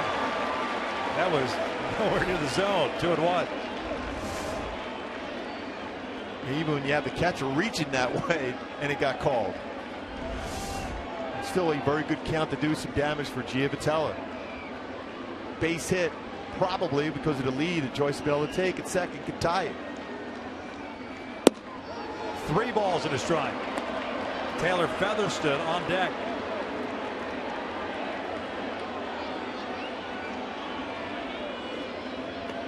Those numbers in close late game situations for Giavotella, with Featherston, who got his first career double. Over 500 for Giavotella. Now the 3-1. That is hit to short. Gregorius on to dive. Fires a second. They don't get the double play. The run scores, and the Angels are down 8-7. It's a good play by Gregorius to be able to even get to that baseball. It was hit hard by Giavotella. You can see him down there at first base. He thought he got that through the hole and tied the game up. 3-1 count. Got a fastball. He was ready. 1 hop. Good range for Gregorio, but unable to get a double play turn.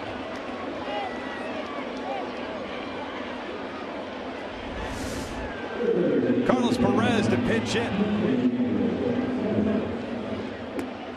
He's batting for Taylor Featherston here. And that run, there's an earned run against Dylan Betances, so that snaps that string, scoreless string, to start the year. 29 in the 3rd inning. Remember, he's bounced a number of sliders in the dirt. So if you're Matt Joyce, you have to be ready now at third base for that pitch in the dirt. Breaking ball in there for a strike.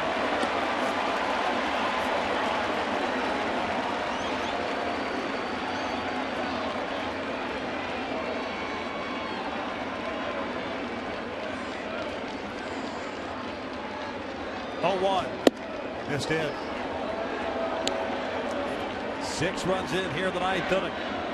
Down by 1. Jim Matella gets credit for an RBI, 20th of the season at Fielder's Choice. He's at first base. Matt Joyce at third. 1-1 now.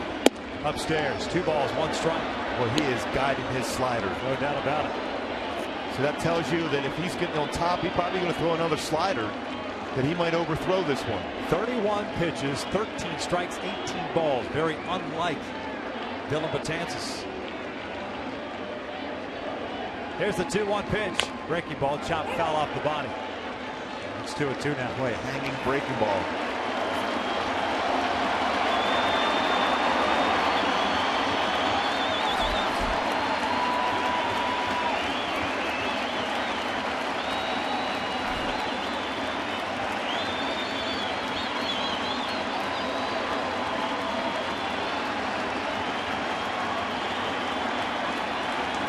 Two now.